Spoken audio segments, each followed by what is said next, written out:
Real. I think we've been doing the YouTube thing for on about 8 or 9 months now.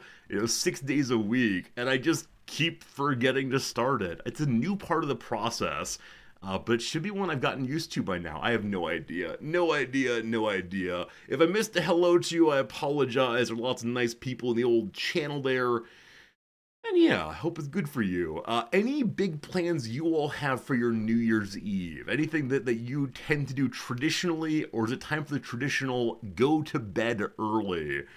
Here in Japan, as I've mentioned previously, there's a yearly show called the Red and White Show. Or maybe it's white and red. No, the Red and White Show, in which a bunch of singers and other performers from around Japan show up and are broken into the red team, the white team, and they perform, and people vote on who is good and so on. And yeah, it's been a tradition here in Japan for a very long time. It's on the old NHK, which we pay for because if you live in Japan, you have to pay for the TV services. They will come and knock on your door over and over again until you prove you have no device that's able to connect to the national TV broadcast, including cell phones. So because we pay for it, we'll surely watch it. Also, we'll be taking part in another yearly Japanese tradition, namely the New Year noodles. Japan has a tradition of making very, very long noodles that are then consumed on New Year's Eve for dinner, and they are really, really long indeed. And the goal is to slurp, slurp, slurp until the noodle goes all the way in. I'll have some pictures of those. Our local noodle shop is making them, so we're picking them up this afternoon, possibly, and look forward to share that tradition with you if possible. Other than that, though the Red and White show goes on until till after midnight, I believe, I will probably want to go to bed about 10. Actually, more honestly, it's getting dark so early here that I'm wanting to go to bed at like 6 p.m. It's a bit of a problem. This is, of course, the standard winter resorty issues, but I don't know. It's dark out there, and it's just bed looks so nice, or couch, or floor, or literally anywhere I can fall asleep is looking pretty good. George's New Year's goal is to get your meds refilled. Good luck, my friend. Go to bed at a normal time. I think maintaining a scheduled sleep time is so darn important, especially as folks get older. If you stay up too late, it just feels bad in the morning. So I understand maintaining that sleep time. Again, I will probably maintain it, though Noms I expect will go all the way tonight, largely because she really enjoys the show. I've mentioned before this Red and White show switches back and forth between like fun contemporary pop music with people gyrating and doing cartwheels and so on while singing their auto-tuned songs. And then what's called Anka music, which tends to be very old ladies crooning along. And they do both of these kinds of music to get the young people to watch and the old people to watch. And it tends to go back and forth, back and forth. And I can't imagine what that's like in Japanese households. Like, do the kids run away for the old person music and then come back for the young people music? I don't know exactly. I don't know. Let's see. Do you reckon if champagne and Taco Bell? What a delightful combination of the so-called high and low culture. Taco Bell for New Year's Eve is an amazing tradition, my friend. I hope you enjoy it. Klaus, you watch a particular episode of Parks and Rec every year. I love that. I love traditions, even ones you make for yourself. All very good. Family is staying home and staying in. You'll probably be on Twitch after bedtime. I absolutely get that. Yeah, it's nice to spend some time with family, but also nice to spend some time with your Twitch family too, something like that. Big family dinner there, very cool. You're gonna make asado. Blue Link, what is asado, and how is it a New Year's tradition? I assume it has a root with what, asade, something like that. Asade, which is what, beef possibly? Asado. Let me know what it is if you please. Roast pork and Texas caviar. Texas caviar, I feel like I should know what it is, but I've forgotten. Jim, what is Texas caviar? All these delightful food, I look forward to it for sure. All very good. Are fireworks shows a thing in Japan? Sort of. They're not nearly as big of a deal in Japan as in the US. There are fireworks shows, especially in the summer. One of them over the, what, Tamata River? Is that right? Maybe. Has millions of people pouring in to watch it. And, people show up really early to claim their best seats, and then it goes all evening. That's in the summer, though. I don't think we'll have New Year's fireworks tonight. Like, definitely individual people do not do this. It is not considered acceptable or lawful for having loud explosions in one's backyard. But yeah, definitely there's national things at times. And Black Family Get Together is typically a mix of the old head music and modern hip hop. I love it still. I love that there's an attempt to include different people's music as preferred.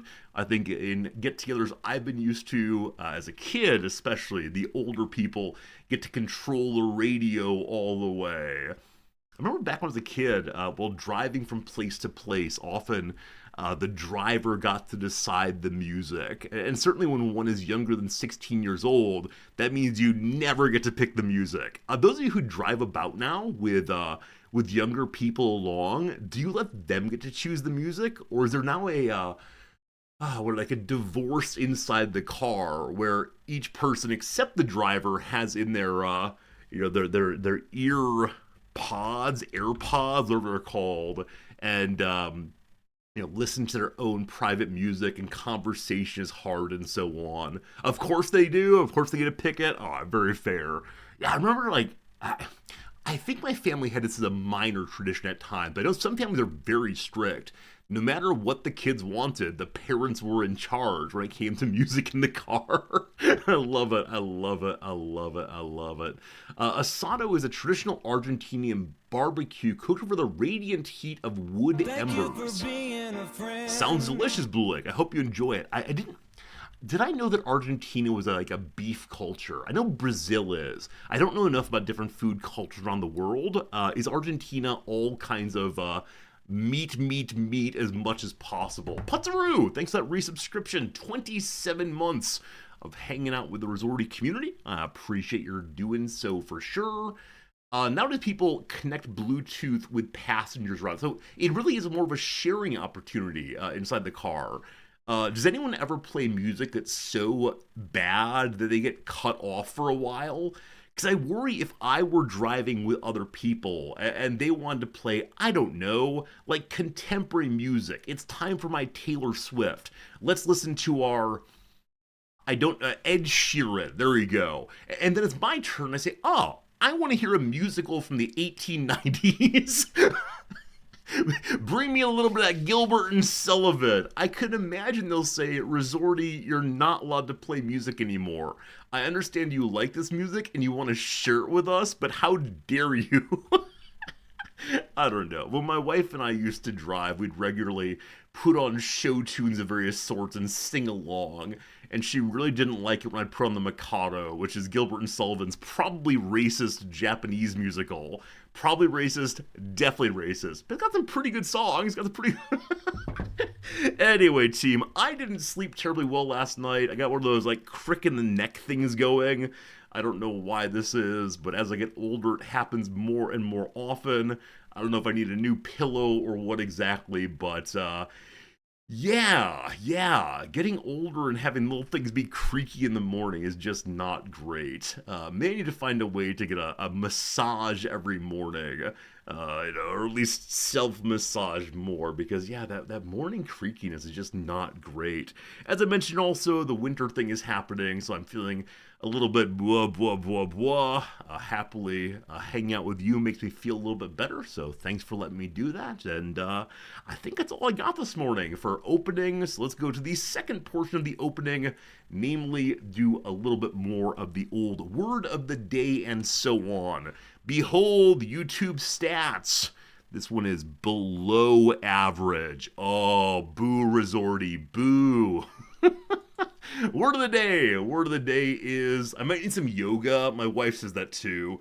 My wife is trained in all things yogic arts. She's a certified teacher, and man, she sure does like it when I I do yoga with her, but I feel so foolish. I don't have that kind of bodily control, maybe that kind of ability to not fall over. And I know the way you get that is by doing yoga, but is that one more thing I should add to my life? I've got the learning Japanese that really is up and going now. I'm very happy about that. And the magic cards and the hanging out with you all and the teaching, and it's just a lot. Anyway, charisma is the word of the day. It refers to a special magnetic charm or appeal that causes people to feel attached and excited by someone. A person with charisma is captivating and often admired. The young singer has the kind of charisma that turns a performer into a star. Yes, indeed. The kids say the Riz these days. He's got the Riz. You see my little name in the middle there. Riz. How great is that? Here we go. The Greek word, this is used in, okay, it already says it here. Yeah, charismatic churches focus on the Holy Spirit. The Greek word charisma, or is it chai? Is that a chi? Charisma, probably, means favor or gift. It comes from the verb charizethai. I should get my wife, she can read Greek. To favor, which in turn comes from the noun charis, meaning grace. In English, charisma was originally used in Christian context to refer to a gift or power bestowed upon an individual by the Holy Spirit for the good of the church, a sense that is now very rare. These days, we use the word to refer to social rather than divine grace. For instance, a leader with charisma may easily gain popular support, and a job applicant with charisma may shine in an interview. Yesterday, I followed a Reddit thread from like job applicants and HR reps talking back and forth about what it is to apply for jobs these days, especially jobs that receive a lot of applications. And the HR reps are saying, I get so much AI slop. So many of the applications are clearly just written by Chat GPT, and they repeat things that are said in the job ad in an obvious way. And then the job applicants say, oh my goodness, if we don't do that, then your AI filters us out for not being good candidates. And it seems like it's a war of ChatGPT versus filtering AI. And that sounds horrible. Absolutely terrible. I don't know what the next step is. Like, how on earth does that war or tension get resolved? It can't just be a matter of it gets worse and worse and worse. And I understand that the individual HR rep does not have time to read through every single application. It's just not possible to do so, especially in application or in positions that receive a ton of applications, right? If it's 4 or 5, whatever. But yeah, I can't imagine how it's going to go. I would love if individual people, though, were to have the ability to read and think through applications. In professorship situations, it tends to be possible still. There'll be 100 or so applications for most jobs and up to 300 or so for the really top tier jobs that everybody wants in some sense. But yeah, when it comes to jobs that receive thousands of applications, what are you gonna do? What are you gonna do? HPG, it's good seeing you. We are doing soba tonight. Yeah, we're getting the big long soba. I'll take some pictures for you for sure. But good seeing you, HPG, all the way. You had a guy feeding the interview to ChatGPT and reading answers off his second monitor. Yeah, solvable. I've heard all about that. Like, and it's I don't know. I don't know. Yeah, when the individual who does not use the ChatGPT is at a competitive disadvantage to those who do, something is messed up and very hard to deal with.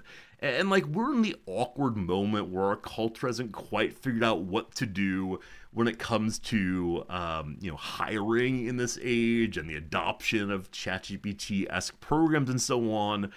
And yeah, I hope in 30 years we got this one figured out. I hope in 30 years it's just understood that this is how the world works and we're all settled. Because I think people like me, people like you possibly, are feeling really uncomfortable, in between, confused.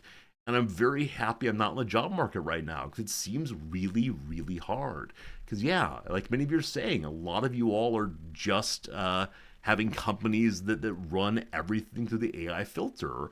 And I get it at some level, right? If people are if people are doing I don't know, like if a job ad says it is required that you are able to use Excel, and someone does not say in their letter or resume, I have skills in Excel, or like, I don't know how to use a computer, they say that kind of thing, then I understand why you don't want to spend any time with their application. This makes sense to me.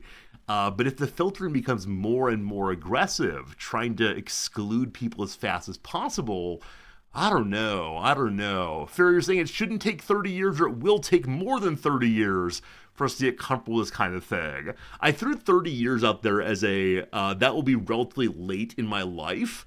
And, by the time I'm towards the end of my life, I hope it's the case that we as a culture have resolved the problems of my middle age. But maybe not. Maybe it'll be the same problem all the way through. And I mean, I suspect that I will try to adapt in my teaching, but not quite pull it off. Just because of the particular kind of person I am and the particular way I teach, I'm going to struggle. I'll try. I'll be like a person of goodwill, but something's going on. Oh, if it's not 30 years, or not figured out in 30 years, society's collapsed. Yeah, might be freer or before that for sure. Yeah, Shepard, the kind of race to the bottom is always really, really concerning. The thought that, I mean, in the case of wages, right? If I'm willing to do something for $15 and you're for 14, unless we have some radical difference in skills, abilities, personalities, you're going to go for the 14, right? The sort of race to the bottom kind of thing. If it's the same thing in AI or ChatGPT, if you're willing to use it and play the game that way, do we spiral more and more? I don't know. You long for the Star Trek economy? Yeah, if only Comrade a robot comes along, right?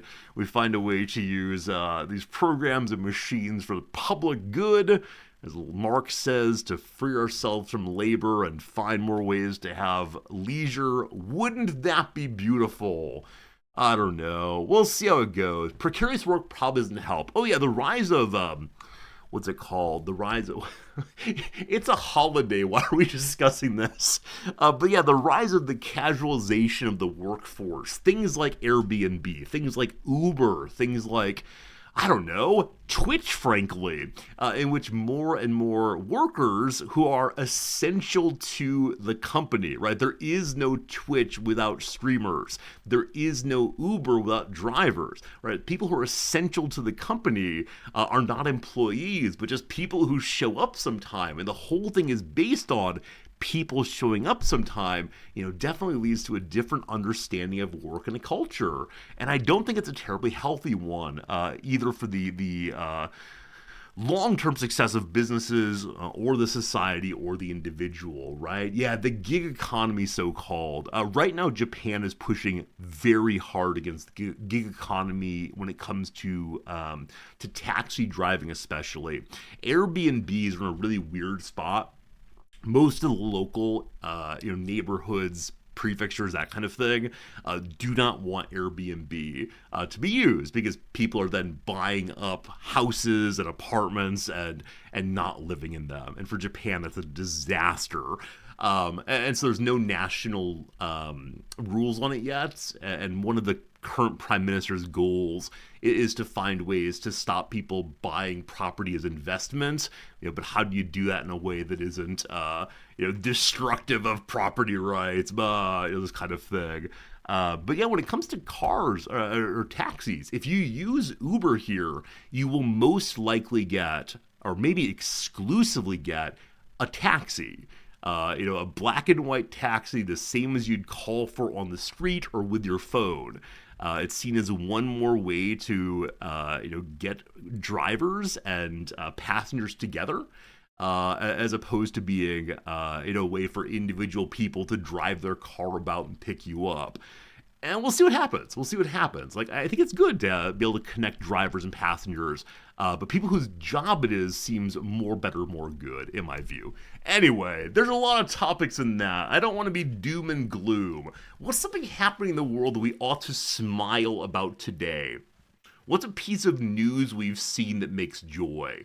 Well, as I mentioned, definitely Project Zomboid multiplayer being stable-ish. That feels pretty darn good indeed, and so we're looking forward to that in the new year. Playing with some of you people. Probably PvP will be turned off because I don't want to accidentally discharge a shotgun at anybody. Not that I'd ever do it intentionally, but occasionally while one's panicking, zombies all around, one spins wildly and just gets shooting, and it's possible someone would get in the way. But it's gonna be a really good time, I think, a really good time. Hey, dogs, good seeing you. You got your New Year's card today. Excellent, excellent, excellent.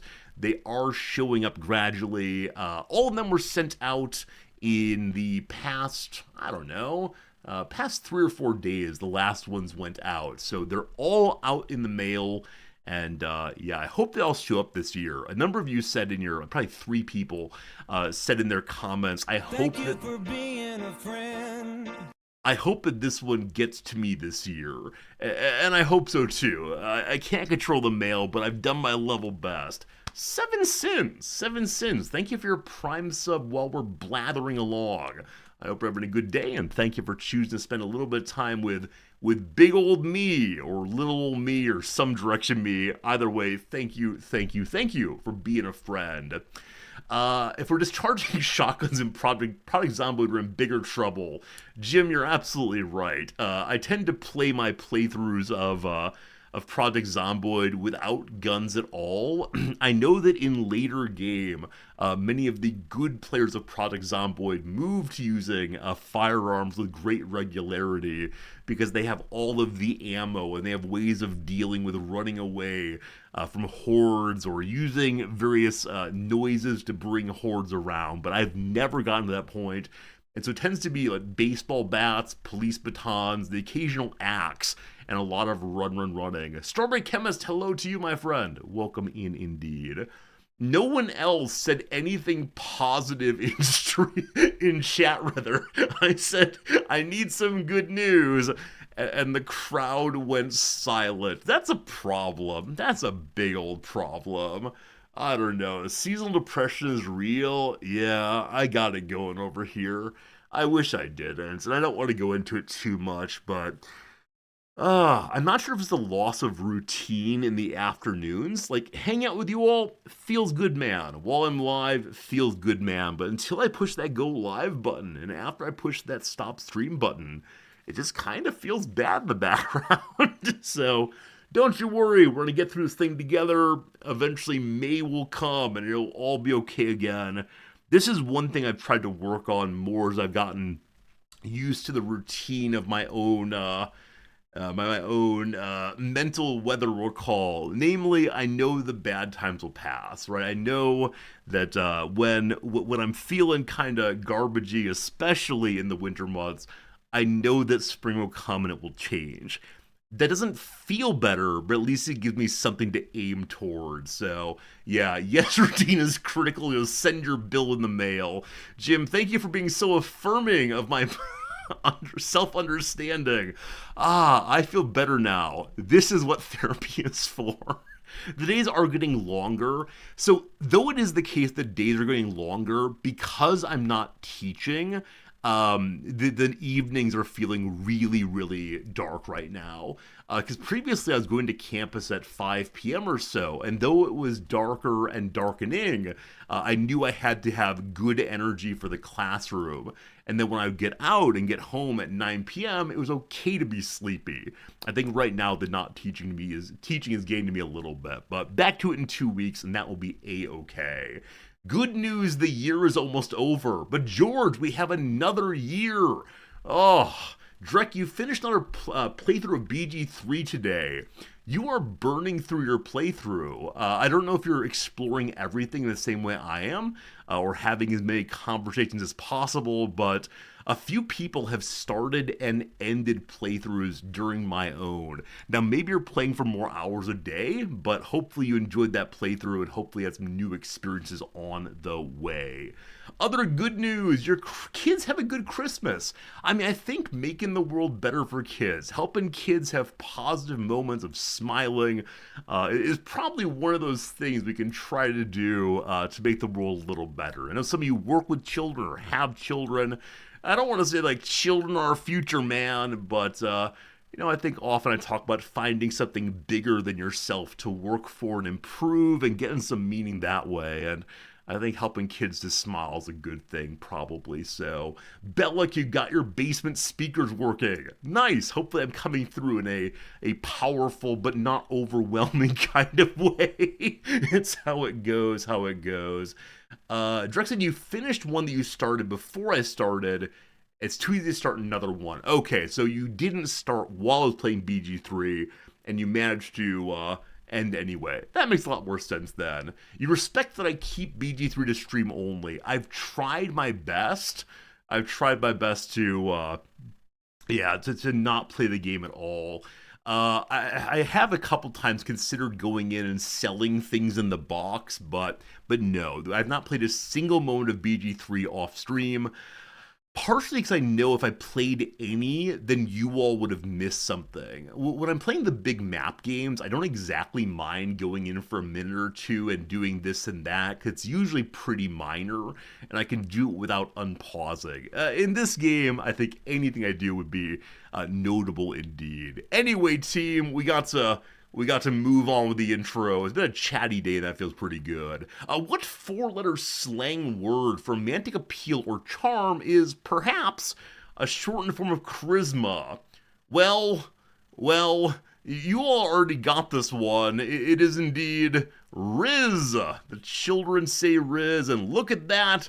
It's in the old dictionary there, or in the old dictionary, slang, romantic appeal or charm, or the verb form to charm or seduce. It is time for me to change my username, I think. Maybe so. But yeah, there you go. Riz as for to charm.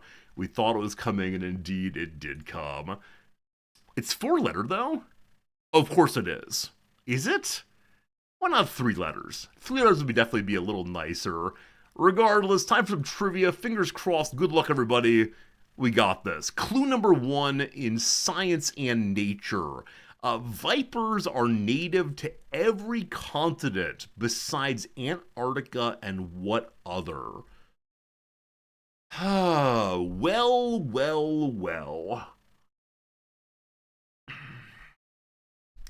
I mean, Australia seems like the easy answer here, but I bet it's not. Are asps a kind of viper? If asps are a kind of viper, we can check mark on old Africa. I think asps might be a kind of viper. Maybe. North America, I have no idea. That's what I'm gonna say. I could talk through these things, make some vague noises. Did I grow up fearing vipers? I grew up fearing rattlesnakes, definitely. I can imagine that the rainforests of South America have vipers in them. I'm saying North America. I'm probably wrong, but that's okay. Good. Big cats are found on every continent besides Antarctica and what other? Is it really gonna be Australia? Is it really?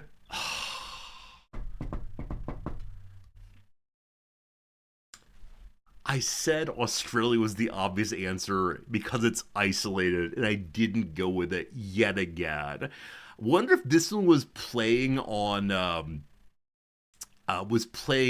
thing that you all have happen regularly, namely when you start listing continents, you forget about Australia.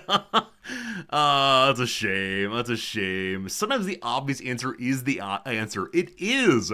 But sometimes the obvious answer is meant to trick me. Regardless, that's fine. Hey, I know this one! Arts and cultures. Time for a 3-pointer. The 2021 biopic Tick, Tick, Boom concerns a dramatist best known for what 1996 musical? Rent! He died before it hit it big. He died before he won the Tony posthumously. It is the musical Rent by Jonathan Larson. A really fascinating guy, kind of the model in some ways of the 1980s struggling artist who makes it good. Someone who leans in really hard on saying, I have an ability to make musicals, I will do this, and like lives in an apartment with no heat and works jobs itinerantly to try to make enough money and manages to connect with Stephen Sondheim. Sondheim sees some of his early work and says, yeah, you've got it. And works really hard and gets Rent and then makes Rent and it starts running off Broadway. And then he dies and then opens on Broadway soon thereafter and wins tons of awards.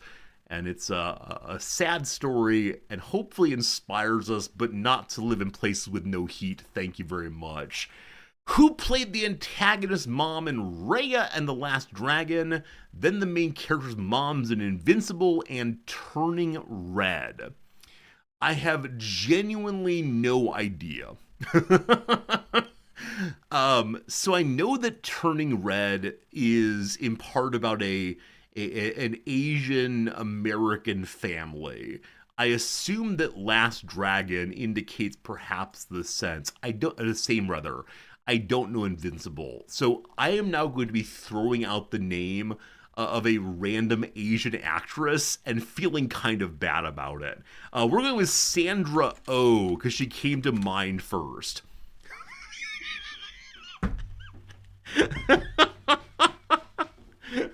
Hello, Noms. How are you? I was going to be like, I heard a question about Tick Tick Boom.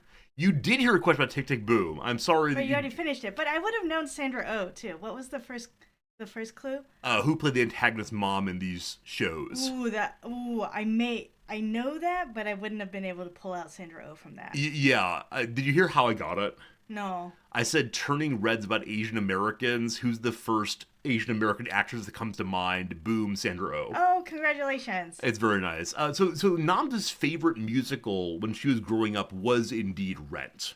Well, yes. Once I discovered Rent. When you discovered it, right. So we're just talking about... Before Rent came out, it was Les Mis.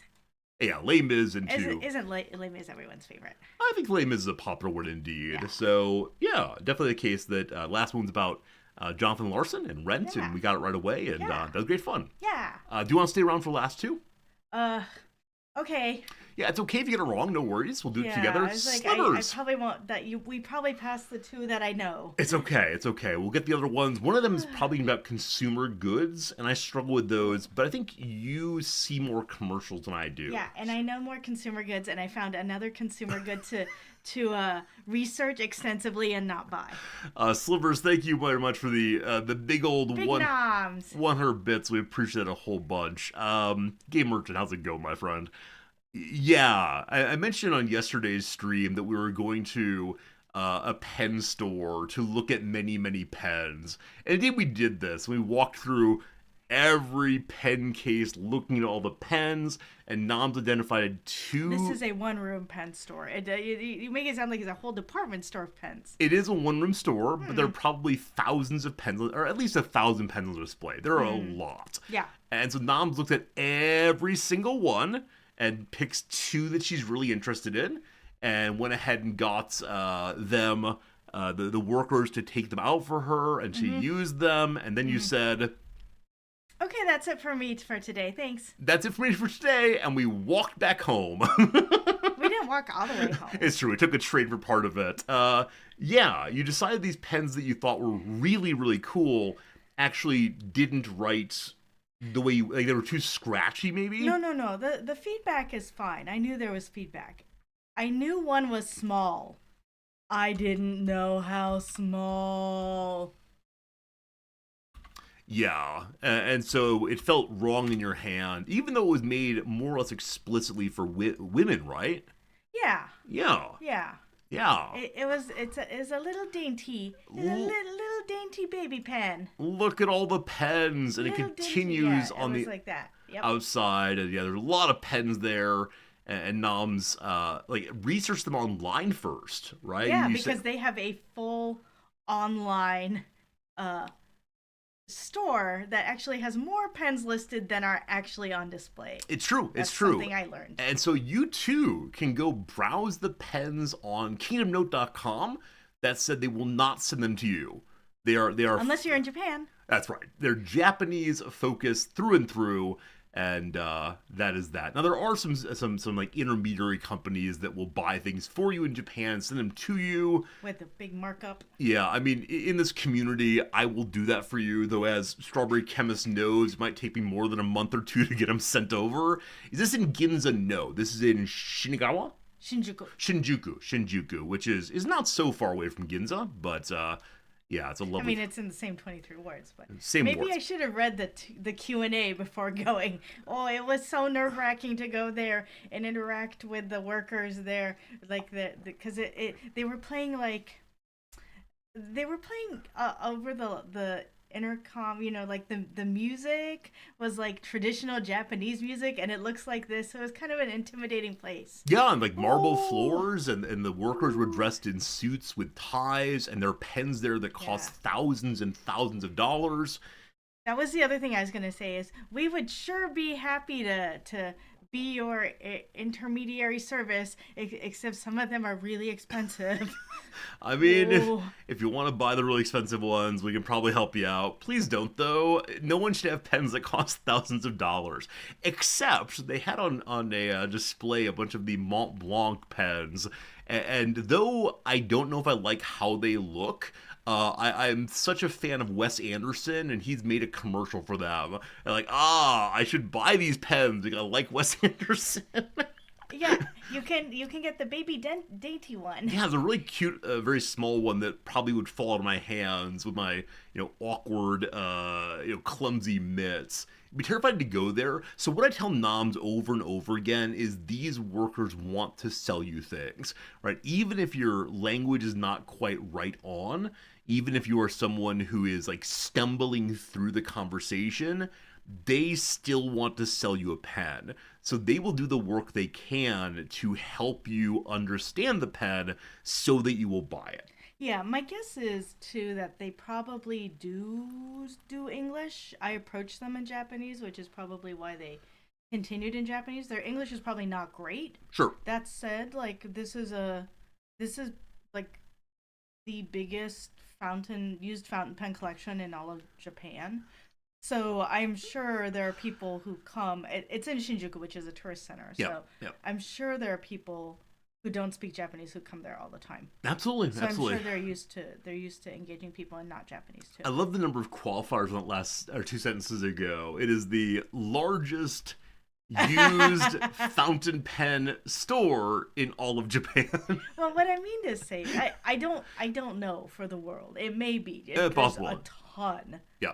And what I love about it is that it's not like I don't see like a huge markup on them. Yeah. Right? Yeah. So it's not like they're there to gouge you. They're really there just to like help people buy and sell pens, and if you bought a pen and it's like you don't want it anymore, they'll take it back. Now that said, these are all really great quality because it's Japanese used market where everything basically looks like it's new, but they're like, there is a slight indentation from when the cap was posted on it once ever. Yeah. So therefore we will give you like 3,000 yen off. Yeah. I mean, as I said before, on the whole, Japanese folks take care of their things and service them and attend to them and are gentle with them in a way that, as an American, I do not understand how it's even possible. I said before that when Noms and I were moving out of the U.S., we sold a number of electronics. Noms has all of the boxes for her various iPhones. And so I was like selling off these old iPhones and iPods and a original Nintendo Entertainment System. I could sell them with all of the original boxes and styrofoam and holders.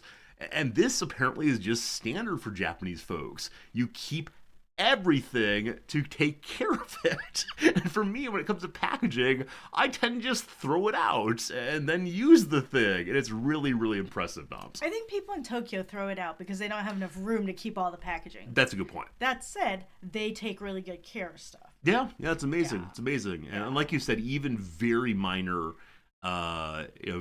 scuffs or scratches will knock something down from Yeah. being like excellent, near mint quality to poor quality. I have bought things on the used market that are labeled just good. Yeah.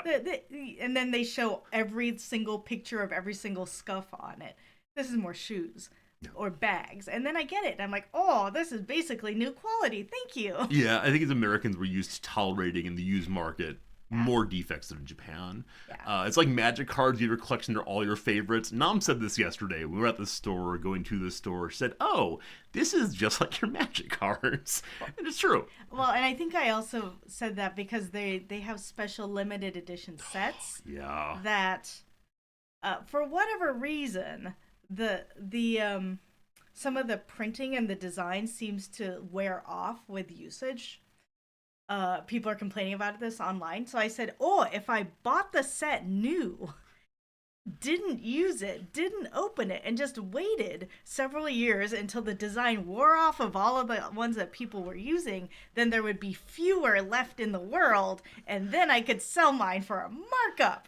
Just like magic cards. Yeah, thank you. I like that you're becoming a little capitalist over there. You're trying to hoard things. Can you send your pens for grading? I love that so much. I assume that someone is willing to do the work of pointing out if your pen is perfect or no. Someone should tell this to Kingdom Note. Maybe it's on this page and we just can't read it. Maybe they're like, we will. What is that called? Grade? Yeah. For like non magic cards, it's called we will quote assess the price of assess the quality of your pen for you. Yeah, I bet they would do that there. I love the name Kingdom Note. It's such like Japanese English. It doesn't really mean anything, but it contains a lot of the words that seem like relevant and then also are like. It sounds like a manga to me. Oh yeah, I think it is the case that a number of Japanese stores will have a words that sound like the kind of thing that you take notes, and there's a lot of that. Like it's the whole kingdom of note takers. Yeah, I think it's like My Hero Academia. Yeah. Which it's actually like it's Hero Academy. I think that way, like they have a tendency to flip. So it's called Kingdom Note, but I think it's supposed to be like Stationary Kingdom. Probably something like right? So I feel like some of the adjective or let's just like bash a bunch of nouns together. Maybe they learned that in English you can bash nouns together and one of them turns into an adjective. It's just the word they're in the wrong order. It's so true. it doesn't make good English. Well, it's partially because sense. like Japanese and English flip all these things. Yeah. Noms loves this so much. The robot hand that they have hold all the different pens. You can imagine. And it has a nail. It does have a nail. It has a number of nails, so you can see exactly how to fit into your hand, perhaps. I also like if you go back to the main page and scroll down a little bit. Just scroll down a little bit. On this page? Or? Yeah, on that page. Oh, sorry. Oh, boy, you said the main page. I yeah, wasn't sure what you meant. Just scroll down a little. There is a video. It's true. And there is a video showing every little thing about the pen. Because it keeps going. And then you will see that the person holding the pen has gloves on. It's true, and they do indeed do this with every single pen they sell. Oh, there's a little nick there. A little nick in the middle. Yeah. And I think you really enjoy watching these videos, yeah? Like you enjoy seeing up close. It's a little slow for me, but yeah. We could put it on double speed, possibly. Yeah. Oh, okay, open it. Oh, what's it like? Oh! Yeah, I can't believe they do this with ball pens. How much is this ball pen? This ball pen is there you go. So around about $300 American now. Yeah, it's a lot for a ball pen. Absolutely. I like how it says Japan tax-free shop, and there's even a currency converter, but there's like fine print somewhere in the bottom that says. Oh no, knobs! You shouldn't have clicked. I shouldn't have clicked it. 40,000 yen is down to 238 USD. Our yen is worthless. It's turning into monopoly money. All of our US friends are like, yes, I will buy this. Exactly right. So if you go, there's a tourist there, you don't pay taxes at all. So Yeah, I just think it's funny that there's like a currency converter. It's just at the bottom in fine print, it's like we do not ship outside of absolutely, America absolutely. What's or this outside is the Japan. Korean won. Oh, I was like kroner. Korean won, Thai baht, I Yeah, I believe, and think so. then the Chinese yen, Yeah, yuan rather. that's who comes to buy these, I guess. Yeah, there you go, there you go. Yeah, Nams, I yeah. suspect you could have a stream entirely focused on just pens, pens, pens. Pens, pens, pens. You have a lot of pens. You have opinions about pens. Like there's mention in chat about Twisby. Oh yeah. We can definitely like have Noms talk about Twisby pens for a while. She's able to talk about like here is the weighting of the pens. Here is the way in which they feel in the hand. And I don't notice any of this. Like frankly, I use the cheapest pens around. But If you I also like nice things. Like you're attracted to them. You're like, "Ooh, this is a nice one," and then it turns out to be the most expensive one. Like I bet if we let you loose inside Kingdom Note, and then we took away all the prices, you'd be like, "I like this one," and it would be like the most expensive pen. But maybe it's the case that everybody likes the most expensive version. Yeah, Or I something. don't know. I mean, I think it is the case. There's like a kind called the King of Pens. It's a larger pen. I think Yeah. part of it is that my hand is a larger than average hand, and so things that are bigger feel better. If I'm using smaller pens, they feel like they're going to break in my hand often, or I can't hold them quite right. So the King of Pens is what I need. Yeah, I was surprised that you like using the Bic Crystal. Very Because basic ones. they're they're like small. They have a small barrel. Yeah, I mean, I think it's the case that Da da da da. I think it's the case that the very small pens, very cheap pens, I don't feel bad about losing Yeah. or breaking, and they Yeah. work just fine. Yeah. So the basic Bic pen does what I want to do, and that's great. Yeah, there's no like hand for scale here, but it is indeed the top of the range. Oh, here we go, here we go. The And king then of the nib is so big. it's huge, I it's think huge. that's the funny Now I part. don't use fountain pens at all because they're likely to likely to bleed and so on. So ballpoints are fine for me, but there you go, the king of pens. Whoa. I mean, I really don't. I don't find that fountain pens bleed anymore. Mm. I think when they do bleed, Oh. it's when I it's either when I have put it in my bag and it's gotten shaken up. Yeah. And I find that my lammies are the worst at that. Or if I have them sitting in the sun and I assume what happens is that it heats up and then the area that holds the ink gets like expands and then it pushes some ink I see. out the nib. When I use the word bleed, what I actually mean is like just getting it all over the place. So when I'm writing, I'll like hold the pen up and accidentally mark my hand Oh, I see. because it flows so easily. I mean, ballpoints do the same thing, I think. I don't know. I don't know. Yeah. And Noms absolutely loves the fountain pen subreddit, I believe. When people post about all their favorite editions and she learns why she should or should not buy certain pens. Yeah, I don't follow it, but Smudging. I Smudging's good. often go there to Look at all this. look at like actual real life user reviews, right? It's like a way of hitting like 10 blogs at the same time. It's ChatGPT before ChatGPT. You mean human people offering their ideas? Also, Noms is a big fan of watching these videos about Oh, yeah. different pens. Oh, And yeah. To the point that in the evening, she now has a time that I call pens, pens, pens, where she'll sit and watch these videos. They're just very soothing to me. I know, I like It's it. very soothing to just watch some pen videos. The pinnacle of Japanese luxury. There Oh, but you it's go. only 4.9. Oh, 4.9, it's not perfect. Pens, pens, pens. But if it were 4.9 in Japan, that's like, woo! That's a quite good review indeed. Yeah. So many colors, all good. Anyway, we must keep the train moving forward. Yeah, I just wanted to let you know that I just learned about another pen, which I'm now very excited about. And then I learned not only, those of you who are into pens may care about this, right? So Kaweco Sport came out with a piston filler last year. And then within like a few months of coming out with the piston filler in the aluminum edition, it came out with it in the classic plastic edition, which is so much more affordable. That's lovely. That is lovely. Piston filler, what's that? You know how my Twisby's, like, you can twist the end and the ink goes right into the barrel instead I of do having that. like a converter? Yeah. Yeah. It sucks on up. Yeah, so Kaweco has now come out with that for its little tiny pen. I see. It I has a see. little tiny baby pen, which I don't actually have. I've never owned a Kaweco Sport, Mm. but because it's a little baby pen, you have a little baby converter, so it has almost no ink in it. But now they have a piston filler, which means that you can fill the entire body with it, so it just holds more ink. That's amazing. And Yeah, there are people who yeah. are discussing piston fillers. So, Noms, this topic is one you care about. I would like to go use the restroom briefly. Oh. And so you're going to talk for a while. Oh. You're going to tell some stories about pens, and I'll be back in about a minute or so. Oh yeah, yeah. Okay. Oh, God. Sorry. Oh, friends, please tell me about the Kaweco Sport. I don't even have a single one. Also, the question about do you use inkwells ever? Be right back. I do not carry an inkwell with me at all times.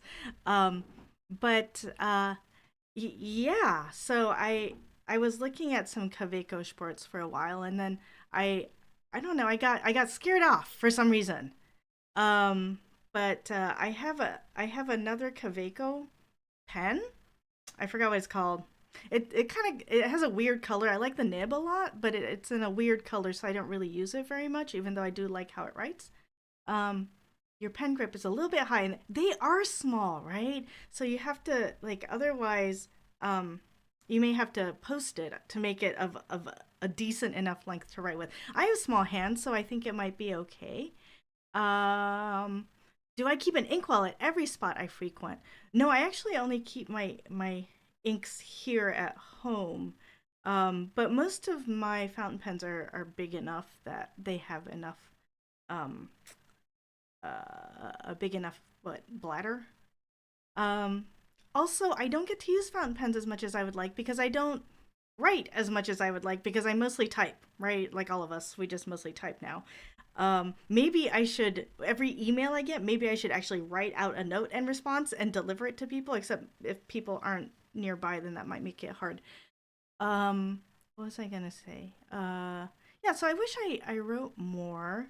Yeah, and then fountain pens, I think, sometimes another thing that I've been struggling with recently is they take the inks that I'm using right now are taking a long time to dry. So that means either I have to put down like blotting paper or something, or I have to leave things open, or they smear or they smudge. So much problems. You use them for daily journaling and letter writing. We are actually going to start a 5-year journal with the new year. So we've already bought it. It's been sitting there in its box. And starting January 1st, we're going to start a new 5-year journal with me and Riz. It'll be the Noms and Riz 5-year journal. And it has a facing page that's blank, which we might use, or we could extend it to 5 more years, right? If we don't fill those pages. Oh, you're finishing your 5-year journal this year. Ooh, congratulations. Yeah, I think the first year it's like we're just putting stuff in it, but there's nothing to compare to. So I think it'll be really interesting in future years when you get to look back at the last year. Let's see. You think you think you know the book I mean? It's the 5-year Hobonichi is the one we have. Let's see. Do I have special paper? Or do I require special paper? I don't think you require special paper. I think the whole idea is like if you have special paper to go with your special inks, then they look extra special and they look extra pretty. And I feel like all these people are in cahoots, right? So they're basically like trying to get you to buy the fancy paper to go with your fancy pen and your fancy ink and everything. Yeah, I'm interested also in the Kaweco Schwartz because they have swappable nibs. That's also what I like about my Lamies is that you can just swap out the nibs.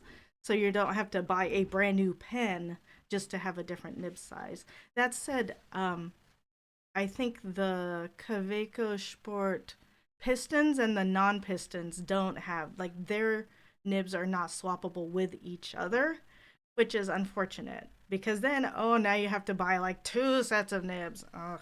But yeah. Fountain pens are a gateway drug to fancy paper and fancy journals. Yes.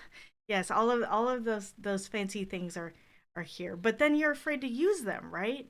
So what I like about the Hobonichis is that they have fancy paper. And for a journal, it's expensive, but relatively speaking in the world of things, like no, relatively speaking, in the world of things are expensive, but compared to a fancy fountain pen, they're not as expensive.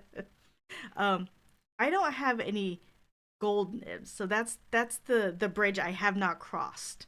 And we looked yesterday. We went to Kingdom Note and I tried a couple of gold nibs, and they were nice, but I have not yet crossed that bridge. So all my nibs are like just steel nibs. Yeah, we were Yeah, talking about like yeah, if you want a new pen, it has been bonus season, yeah. and if you got a little extra money from like doing your job right all year, it might be a nice thing to use your bonus on, like to try that kind of pen. Though it does move you to a level of luxury possibly that is foreign to our family. I don't know. I don't know. Yeah, because I'm also like, all my pens are plastic, and that's okay because I feel like if something bad happens, I'm not gonna try to resell these. So if they get dented or scratched or whatever, like, it's okay. Because yeah, um, nib grinding. Also, I didn't know much about nib grinding. I'd heard about it, but then I watched an explanatory video from our friends at Yoseka Stationery who had a nib grinder come and you could make an appointment with him. And it was like, it's really cool. So that sounds interesting. I mean, I know they have that at some of the pen stores here. Now that you know more about it, perhaps you can go to one if you want to and learn more about it. I could. I don't know if it's worth, I don't know. Is it worth grinding a steel nib? Like, it's not like a really fancy nib. So it's like, maybe it's like, ooh, let me tune up your Toyota Corolla or something like, oh, let me trick out your Toyota Corolla with the best whatever. It's like, yeah, I don't know. Yes, it is. Yes, it is. Okay. Indeed. Also, here in Tokyo, we do have ink makers. Master Yeah, ink makers come to the yeah, store once a month, yeah. and they will make a masterful ink for you. I think we should do that one time, or you Maybe, should. I have maybe. negative interest on it, but I think it'd be cool to see you do it. Yeah, scary. Also, there's that store you mentioned where you can make your own pen. You can choose the different pieces and parts. Which try it's like Build a Bear workshop for pens. I have two problems with that. One, well, three problems. One, it's gimmicky. Two, the pieces are just, I think it's just like crappy plastic, like regular like plastic. Three, it's in a shape that I don't really like. Okay. So apparently it's the shape of the Sailor Prophet Junior. I think in Japan it's called the Prophet or the Profit, but in America it has a different name. I forget what it I'm is. sure impressed with your knowledge of this, but I think the second thing you said that they're all plastic. You said a moment ago that you like that all your pens are plastic. I do, but it's a different kind of plastic. I don't know. I don't know, man. I appreciate your knowledge and specificity. You will agree that plastic comes in different kinds, right? There's like the brittle plastic of your crystal pens. There's like the kind of rubbery pliant plastic that feels a little bit like a little bit more forgiving. Like if you smush it, it might just smush as opposed to crack. I like chewing on those. Yes. And then there's also like the really like harder ones. Yeah. So yeah, it's true. yeah. I mean, I did get a fountain pen recently that's in the $20 range that's made of like that rubbery plastic. You can chew on it. Thank you, appreciate it. It's actually a fountain pen for children, so you can chew on it. I think this is a topic that people would love to discuss on the Discord. Not that I'm saying we should stop discussing it, though we probably should. Yeah, yeah. But I think that this is a topic that would bind to a part of the community with you. And I absolutely know nothing about it. I can repeat things you've said. I can say I like how this pen feels in my hand, but past that, I just don't have the acumen or sensitivity to talk about it. So, I mean, yeah, please do the Pembroke Pen channel. Though there is a Noms' Nook channel where Noms can stop by and talk about this and that. So, if you want to, that'd be cool. But it is time to get back to trivia, unfortunately. I'd like you to take part in the trivia. Okay. So let's change positions. Yeah. We'll do the last two trivia questions. I'm sorry I was staring into space. I was trying to catch up with chat. Oh, it's fine. Yeah, take your time. Yeah. I want to make sure we get a couple hours, or at least a little while, into Baldur's Gate today because we end at noon during the holiday, and it's how it goes. All right, back to it. Question number 4. Noms, good luck to us. Okay. Social sciences. In 2013, a 12-foot statue of Colin Firth was briefly installed in Serpentine Lake, part of what London green space? Now, I suspect this might be 2013. I was gonna say I suspect it might be related to Pride and Prejudice, but it's not because that was way before that. It was like 92 or 93, I think. So I was thinking it might be related to the King's Speech, possibly, in Oh, which he played one of the Georges. My sense is like Coventry Garden is a place that I know about in London. I don't know if it's the only green space in London. Please, I know there's a green space called Hyde Park too. there is a Hyde Park. Yeah, much like Chicago, also. Yeah, Mm-hmm. yeah, I yeah. suspect Yeah. the one in Chicago is named after the one in London. Seems likely. Could be other way. So we can try one of those. I don't know what else is green in London. I'm sure many, many parks. What's the joke We there? betrayed our absolute ignorance Oh, about yeah. London. Oh, we know two green places. Nums. You in did it. all of London. You did it. It is indeed Hyde Park, which we know through the movies. Good job, team. Klaus has a question earlier about, is the big Japanese chalk company still Yeah. around? Yeah, it came back. The big Japanese chalk company and the big Japanese paper company are both doing their thing again. Question number 5, last one. Weirdly, the original LexisNexis legal database was launched by what paper company? Why is it weirdly? So maybe it's weird that a paper company would push into a digital realm. But of course, maybe they're hoping that there's like printing of the cases, which I have definitely done with Supreme Court cases. So what are paper companies you know? Like really boring ones, probably. I mean, the first thing that came to mind was Mead, but I'm sure it's not Mead. Mead paper, okay? Remember Mead that they made the notebooks, the spiral notebooks? No, I know nothing about this. What kind of paper tends to go into a Xerox machine? I don't Is it a remember. Brother? Is that a A paper? Brother is a typewriter machine. Typewriter. Maker. Okay, that's not it then. Uh, Hmm. I don't know. I feel like this is the kind of thing we would have remembered. Because like in the U.S., I would often load our printer with paper. But we tend to get like the cheapest garbage yeah, that's the stuff. thing, right? Yeah. What are paper companies do you Paper know? company. I know. I'm thinking back to Mad Men because I watched Mad Men. So like, what kind of paper companies were in there? Yeah. We can go with Mead and just call No, it. it's not gonna be Mead. Okay. I mean, there's like Staples. There's Office Max. These places probably sell the paper we're talking about here. I'm sure they do.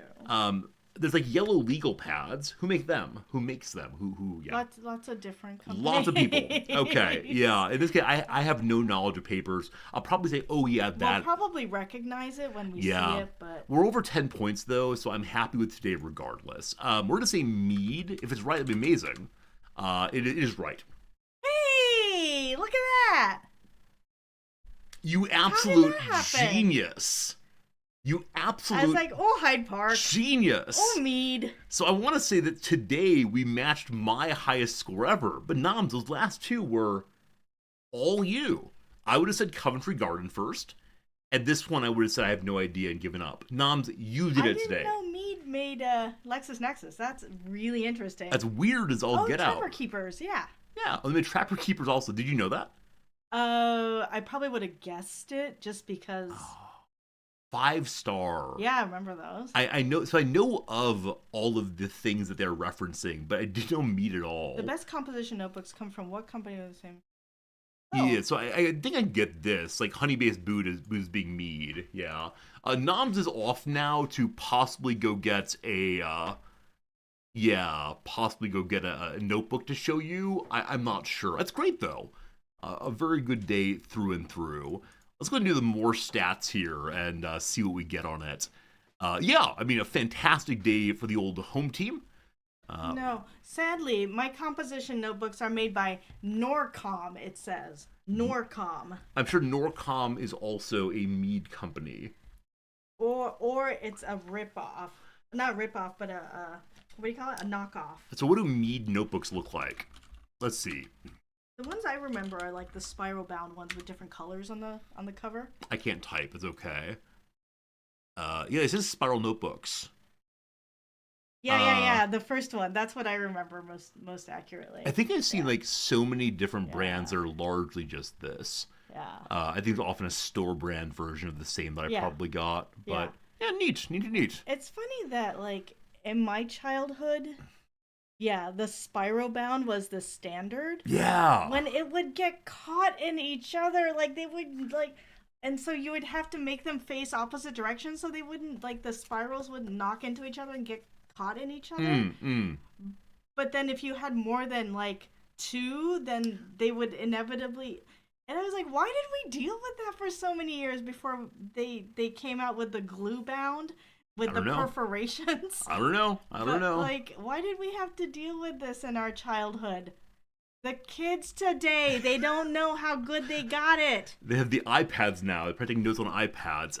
With that said, I think that I never came up with the solution of putting the notebooks in opposite directions. I think I just piled them all together and like tried to pull them apart. And I was also one of those kids who would de-spiral my notebook and then use it to poke myself. Actually, I've mentioned this before. I had a chemistry class in junior year. And at one point, the teacher came to me and said, "Why are you poking the eraser of a pencil into your eyeball?" And I said, "It just feels good." And this is something I've done throughout my entire life. I should probably see a doctor, but I like pushing hard things into like the top portion of my eyeball. But do you angle it to the space between your eyeball and yeah. So it's not actually onto your eyeball, but it's like into the space? Yeah, something like that. Something like that. Like I remember like jamming my eye into a church pew.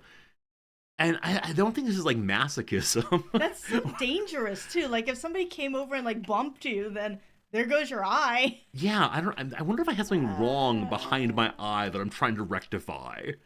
Regardless, I remember this happening. I hate chemistry. No, I was just a very bad student in high school. There's like a lot of story there about not going to school and so on, but I missed a lot of fundamentals of education.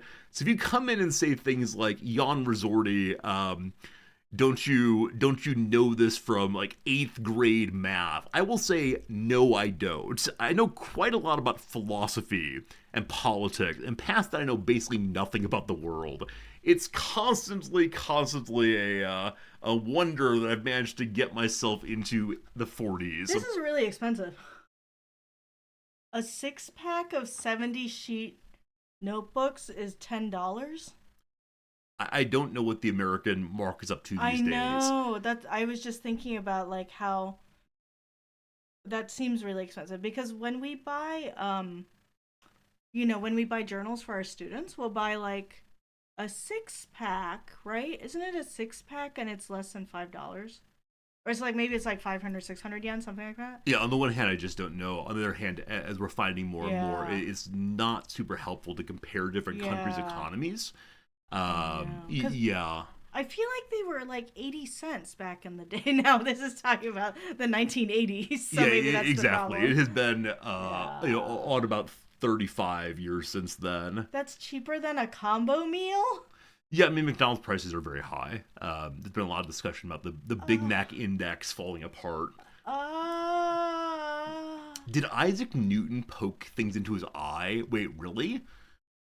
See, what I worry about though is if you constantly or consistently do that, I think you can damage your eye. Okay, he did it to understand how optics worked. This is not why I do this. Anyway, no time for therapy. Noms, I know we have the Redactyl next, and you don't really like the Redactyl that much. Yeah, it's okay. I have to go. But I would invite you to stick around a little while longer for the Rizdactyl. I would like you to be the chief of the Rizdactyl for one round. Why? Because it'd be fun to see how another person does it. I never get to see how questions are answered when other than how I myself do it. Oh, okay. Yeah, it's just so we'll go and do this real quick. Yeah, I'm gonna go put my composition notebook back in its place where it belongs. Cool. We'll see you in a moment. It'll be great. Friends, time for the Redactyl. We're moving on from pen talk and so on. What do you got? Any words you want to put in, we'll discover what's here and then Noms will play the Rizdactyl for us. Bassoon is word number 1. No bassoons. Mongolias, we have none. How about a city? 195 cities, Radicus. Modern, there are 9. System, there are 3. Large, we have 32 today. Firework, we have none of those, unfortunately. World, 24. Major, there are 10. Some big city, probably. How about Soviet things? 32 Soviet things. Tomatoes, none of those. Pittsburgh, stolen for none, unfortunately. How about the word river? 6 rivers run through it. Capital, 6 capitals somewhere. It's not a capital city itself, though, it looks like. Is it in Kansas? It is not in Kansas. How about the word note? 7 notes somewhere. Probably notes down in the notes section, I'd guess. Ancient, we have 8 of those. Port, there are 39 ports. Is it Kiev? There are 7 Kiev references. Paris, we have 2 of those.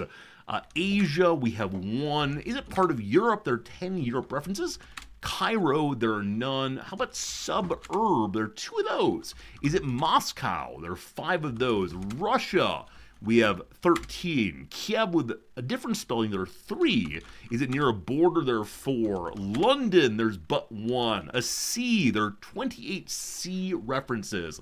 A different spelling of Kiev. That one's been done before. How about Belgrade? None of those. Athens, we have 1 of those. Moscow, I think we did a moment ago. We did. Italy, 4 Italies. Is it Odessa? There are 17. Also a reference in the very first sentence. You're getting very close. First, we have 25 firstesses. Is it Gdansk? 1 Gdansk somewhere. Is Egypt involved? There's 1 Egypt. Ireland, we have none of those. Is it Crimea River? 4 of those. I make a joke every time. Ireland, I'm afraid not. Black, we have the Black Sea going. Is it Kharkiv? 2 of those. Is it Greek, maybe? 17 Greek things. Odessa with a different spelling. There you have it.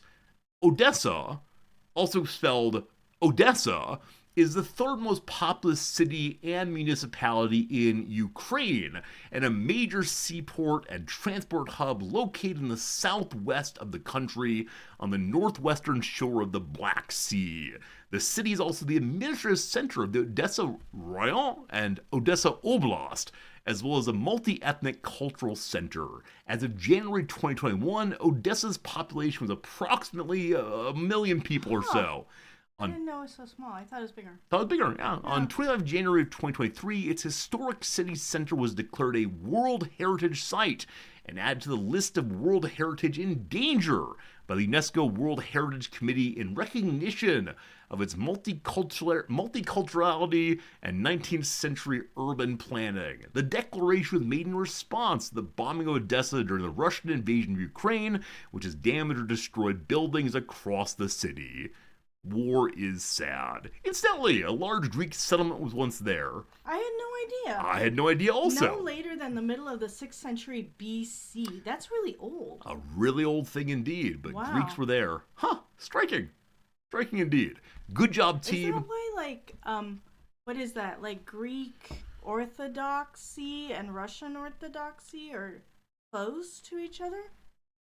I don't know. This isn't the far reaches of my knowledge. Yeah, I know you don't do classical religion all that much, other than the myths. I'm sure someone in chat can tell us the history of the various schisms of that period, because it surely is the case that the various Stirrup Maps games know a lot about that kind of thing. So yeah. One is related to the Odyssey. The word Odessa. That's interesting.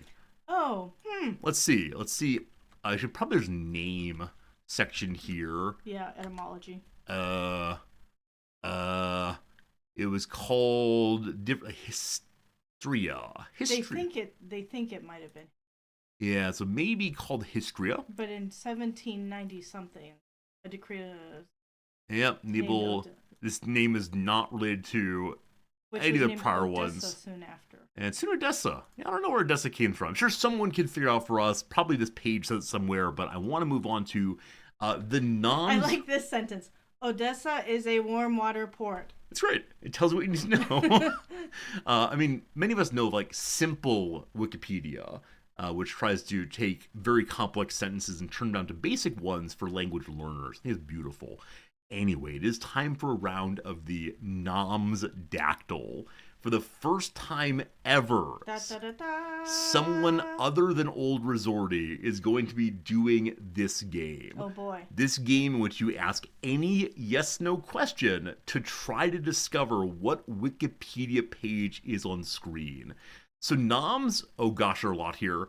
I was planning on doing... Where's mine? I was like, it's gotta be something I know something about. Oh, yeah. No, often... Don't pick one that I don't know anything about, because then I will be confused. Yeah, give me a second to find mine. Didn't I submit this one? Huh? Oh, no. George, did you ruin something? Not really. I submitted one this morning, I thought. Maybe I can't submit... Oh, there it is. There it is. Noms, are you comfortable doing this one right here? No. It's something that you know a little bit about. Not enough. It's fine. It's fine. And at a certain point... Okay. Is there a different one you see on the screen right now that you'd like to do? If not, I can push the random button and see what we get. Can you go up a little bit? Oh, yeah. No, there are literally hundreds here. Literally hundreds. Go up a little bit? Okay. Uh, They're all difficult in a way, but that's fine. It's the kind of thing that you just play along with. Have you gone to the top yet? Oh, no, there are literally hundreds. I'm not joking. Oh, I want to do that one. Go down a little bit. Go down a little bit. Go down a little bit. Where'd it go? Go down a little bit. That one. This one right here? Yeah, I want to do that one. Okay, this is submitted by Radicus. So Radicus, you may not play. Give me just 1 second to pull it all up for Noms. Radicus, a submission of December 20th of this year. All right, Noms. It is the case a Wikipedia page is currently on the screen. You may ask any yes/no question that you want to. Oh, I'm supposed to come into main position. Main position. Hello. All right. Here we go. So read chat, answer the questions. Is it a rodent? No. Good start. Poor Noms. Is it related to the bassoon? No. Is it a concept? No. Is it a pen? No. Is it man-made? Yes. Is it a person? No. Is it amusing to think about before sleep? Yes. Could this be used as a pen? No, maybe. Is it unique? Kind of. So we use the word unique here to mean, is there only one of this thing? Oh, no. Yeah. Is it edible? No. Is it a place? No. Is it located on Earth? Well, yeah, there's one of these somewhere on Earth. Is it physical? Yes. Is it an object? Yes. Can you crawl? Could I crawl under it? No. Is it something I'd boo? No. Is it mostly North American? I think so. Is it geological? No. Is it larger than a breadbasket? No. Would it fit in a bread box? Yes. Is it Gothland? No. Is it heavier than an elephant? No. Can it fit in a bread box? Yes. Is it a bread box? No. I feel like I'm in that John Mulaney skit. No. Yes. I encourage you to go a tiny bit slower. Oh, sorry. It's not that you're reading. They were just coming very fast. I know. Just take a breath between each one, because otherwise the questions all bleed together, folks. So. Would you like this as a gift? Maybe? Is it a loaf of bread? No. Is it seasonal? No. Was the original version created before 1900? The answer is yes. Yes. Is it related to music? No, but a cousin of it is. No. Only yes, no. Oh. You're doing great. This is very efficient. No? You're burning through the questions very effectively. Oh. Where I get stuck and go on side stories. Oh. You're doing is it great. part of STEAM? Science, technology, etc. I mean, it was created by it. Can it fit inside your mouth? Part of it can, but that's true of lots of things. Does it have mechanical parts? I would say no. Can you share it with friends when they visit? Well, sure. Is it a machine? Of a sense. not like a machine with like lots of moving parts like a car. Is it a tool? Why, yes, it is a tool. Is it related to an online game one of us has played? I don't think so. On my side, it's definitely a no. Is it a Stradivarius? It is a Stradivarius of its own sort, but it is not a Stradivarius like the violin. No. Is it biological? No. Does it unlock a code? Not typically. Is it mostly made of wood? It can be. Is it used to build something? Not typically. You can build stuff with it, but not typically. Is it found in the kitchen? Why, yes, it is. Do I own one currently? Yes, I do. It is in Chicago, but it is mine. Is it a toothbrush? No, even though our toothbrushes are located in our kitchen right now. Does it require electricity to work? It does not. Is this in a museum? Actually, this is directed at you, Resorty. So just Cajun Kill likes Yeah. his or notice, so Yeah. he does resort out. Is it in a museum? No. Is it an instrument? Not a musical instrument, but it is an instrument. Is it a 20-sided dice?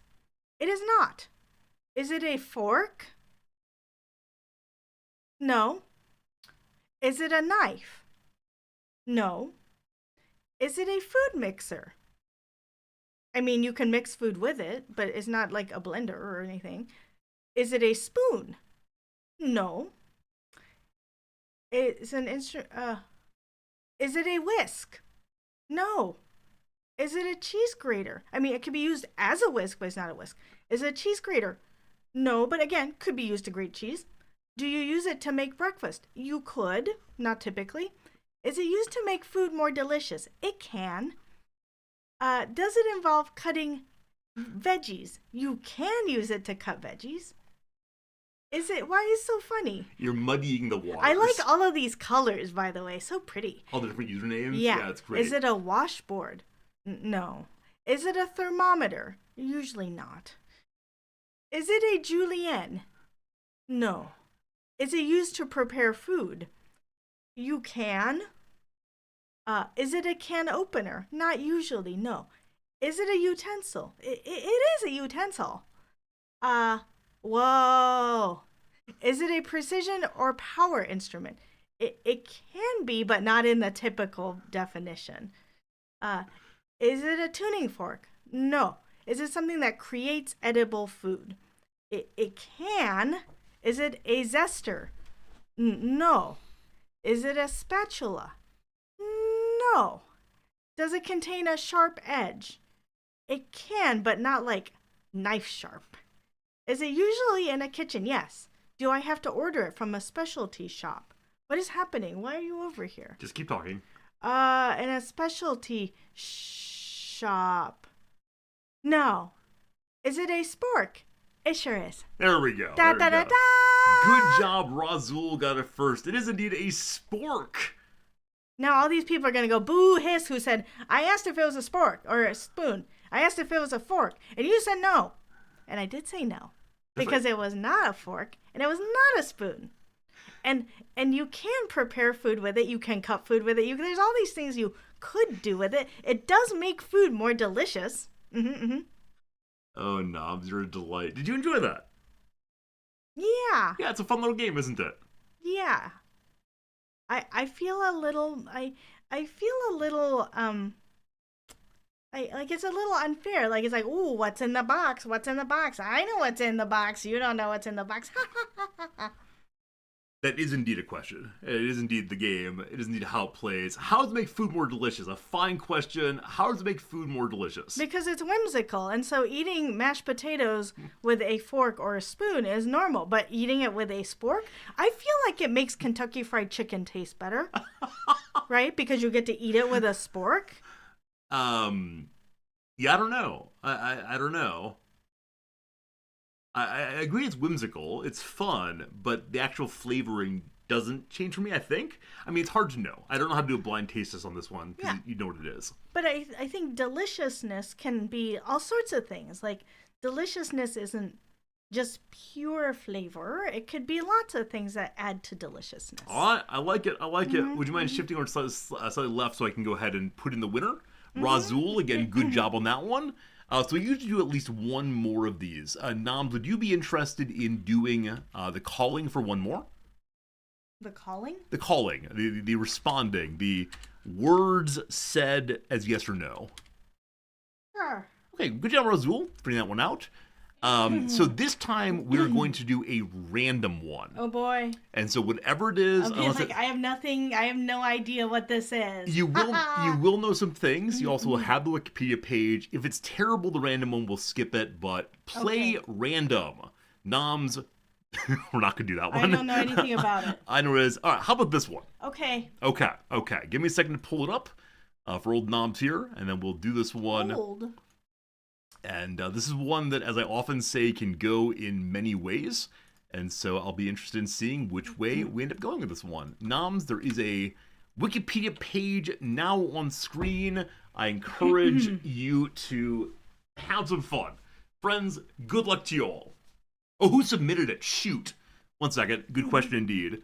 It was submitted by Shadow Avatar. Very sorry, Shadow Avatar, you submitted this one. Who sent this one? No. I appreciate that people don't guess on their own. It was Is it a wasp?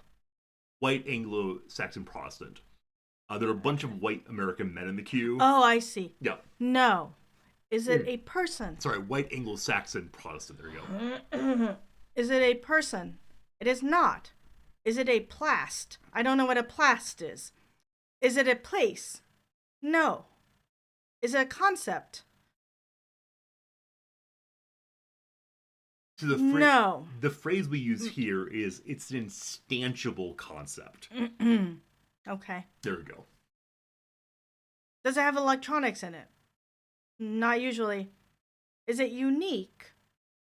They can be. Excuse me, I had to clear my throat. Could it be tariffed? Yes. Is it celestial? No. Is it an event? No. Does it fit in a two-car garage? Usually. Is it physical? Yes. Is it food? Not usually. Is it worrisome? Not usually. Is it a tool? Not usually. Is it a tangible object? Yes. Is it a work of art? Usually. Is it man-made? Yes. Could it kill someone? If you use it the right way. Is it a normal item to be in a garage? No. No. I mean, No. it can be, but not usually. Is it related to music? Not usually. Do I own it? Yeah, I think so. I would agree with that. Would you see it along the side of a road? Sometimes, but not usually. Can it enter a box of 20? You can. Sometimes. Yeah. It can, yes, literally speaking. Did these exist pre-1900? Yes. Is it used on a construction site? Not usually.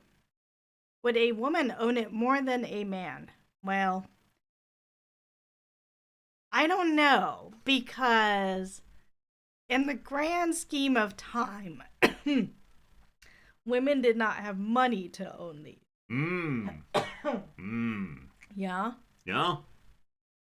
Yeah. So traditionally, they've probably been male owned. Is it some sort of hippie gemstone? No. Is there a Latin word for it? Yes. Does it have wheels? Not usually. Is it considered a collectible? Yes. Is it a bust? No. Is it an animal? No. I'm looking at the page of it and I see animals, but it is not an animal. Is it automatic on his function? Does it do something automatically? Um, not in the way that you expect. It does do things automatically, but it's just the way it is. Is it a portrait? No. Is it a statue? No. I mean, it can have a portrait on it. Would I be considered odd if I owned more than 100 of them? Yeah, That's a like lot. 100 of anything is a lot, right? Except for like magic cards, maybe. Hey, Um, not weird, not weird. is it a music box? Mm, not necessarily.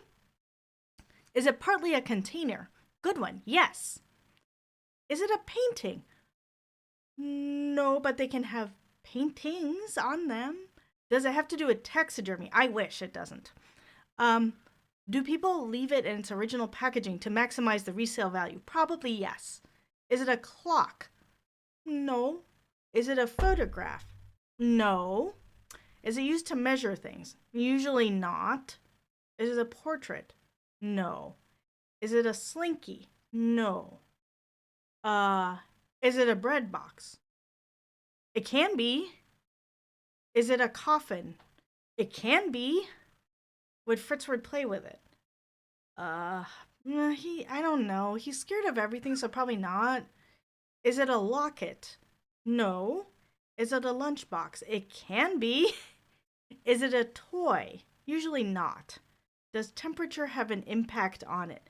I mean, very cold ones or very hot ones. Is it commemorative? It can be. Is it wearable?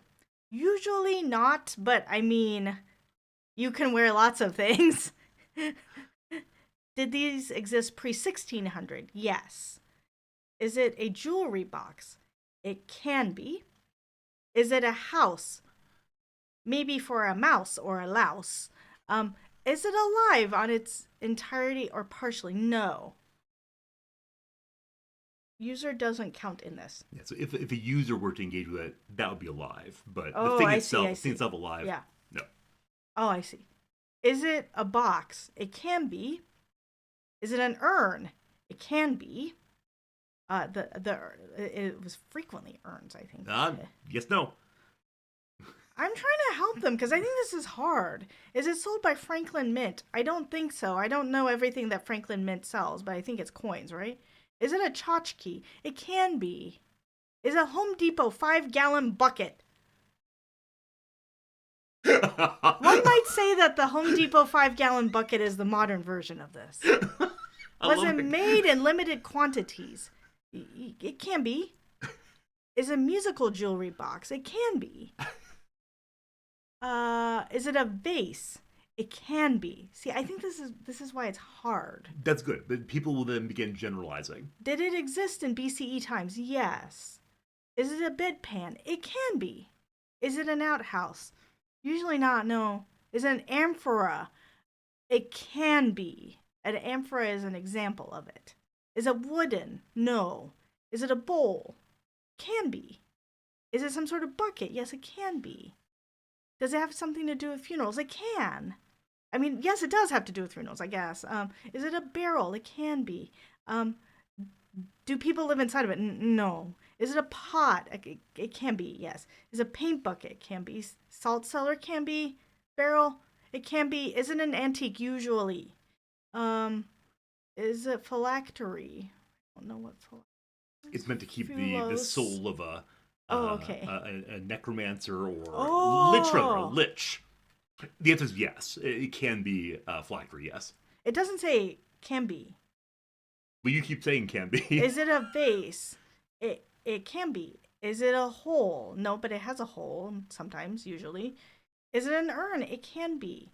A jug? It can be. Is it a container? Yes, it is a container. It is a vessel, yes. Does it have ritual use? Yeah, it can. Is it a chamber pot? It can be, yes. I'm going to go ahead and say, Shadow Avatar, if you're there, it is time to give a hint. Also, Noms, do you have a hint to give? Is it pottery?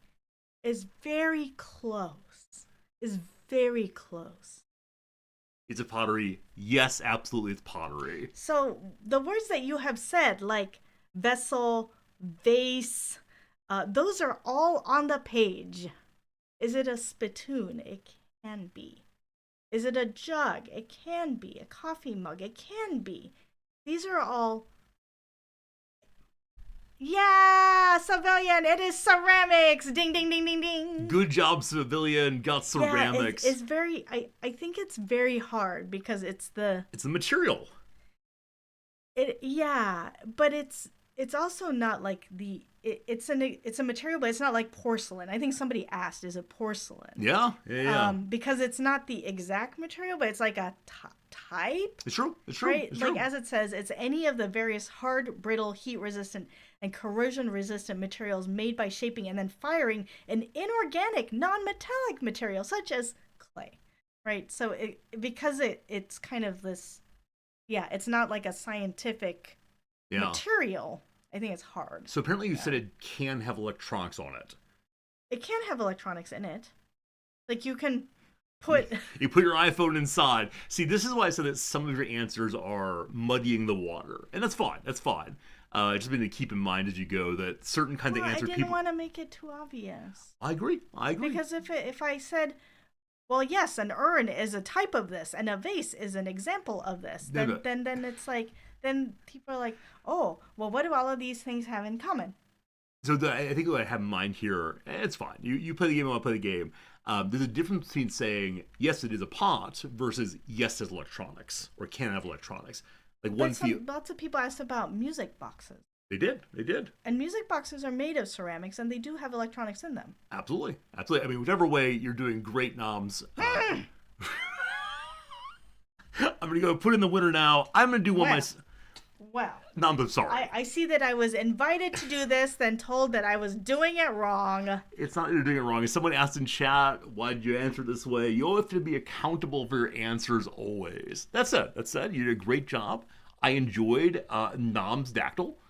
Yeah, the ceramic insulators are really interesting. Like if you look at like old houses in the U.S., they have ceramic insulators on the electric lines. Yeah, it's amazing. Those are very cool. Ceramics used for bricks also. So apparently it is the case that these are still made today in various ways. But I think when I think of ceramics like you, I think of things in the old school mostly. Yeah, that's the picture that I had before me. It is true. All right. Thank you very much indeed to Civilian. You got this one. So I'm going to go and do one that, in fact, oh, good job. Yeah, we're clapping for Civilian. Well done indeed. All right. So I'm going to do one that I submitted today, my friends. And yeah, it's one that came to mind this morning while I was having breakfast. And yeah, there it is. It's a thing on the page now. So please ask any yes/no question you want to, and we'll see how this thing goes. Let's see how you answer these. Exactly. And I'll say, you are muddying the waters. Is it man-made? Yes. Is it a person? No. Is it a bagel? No. Yum, yum, yum. Does it relate to the bassoon? It does not. Is it unique? It is not. Is it Bran? It is not. Does it have glass in it? No. Would I be qualified to teach a course about it? I might mention it in passing, but I would not teach a whole course on it. No. Is it a cereal? It is not. Is it a concept? No. Is it edible? No. Is it a weird body thing? Yes. I knows that I like weird body things. It is indeed. Is it man-made in the way you like? Yes. Is it breakfast? No. Is it related to entertainment? No. Could you gamble on it? No. Is it mostly North American? No. Would Wittgenstein know of it? Wittgenstein would know about it, but would not care about it. Is it made of wood? No. Is it duality? No. Is it a beard? It is not a beard. No. There you go. It's possible I'm answering too fast. I'm not sure. Now, how are you feeling so far on the answers? Here's a question. How are you feeling so far on the answers, though? I don't know. I think I might have vacillated a little bit more than you did on some of them. Oh, yeah. I'm definitive. This is, I think, like a traditional male versus female behavior. I think you've been socialized to be careful, and I'm socialized to be absolute. My word is truth. Is it a body part? No. Is it a disorder? It is not. Is it a prosthesis? No. Is it someone's false teeth? No. Would its card version cost more than 2 mana? No, 2 mana feels about right for this thing. Is it a superfluous nipple? No. Was it known of before the year 1900? It was, yes. Does it involve follicles? It does not. Is it physical? Yes. Is it dead skin? It is not. Is it an iron fist which one rules? No. Is it adult teeth and a child's skull? I won't pull it up. No, it's not. Oh yeah, that's called Yeah, occasionally I show that picture. People hate it. Is it the third movement to Beethoven's Ninth Symphony? It is not, my friend.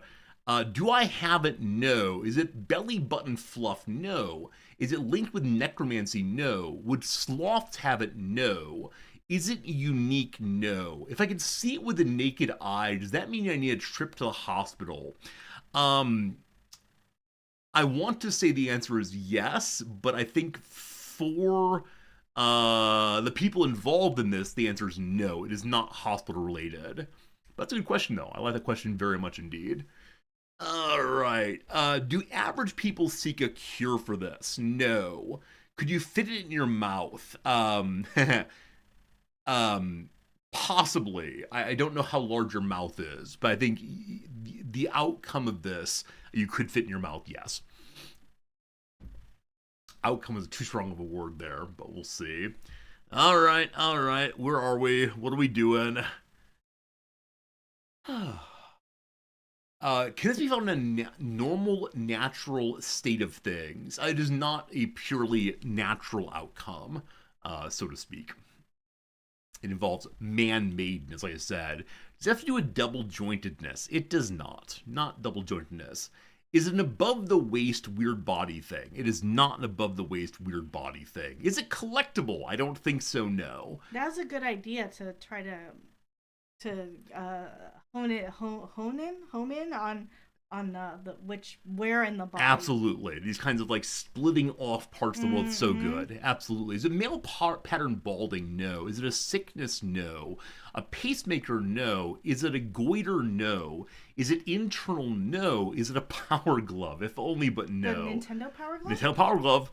Does it involve the legs? No. Is it a piercing? No. Is it a knee brace? No. Was it known about before 1400? Yes. Is it foot related? It is foot related.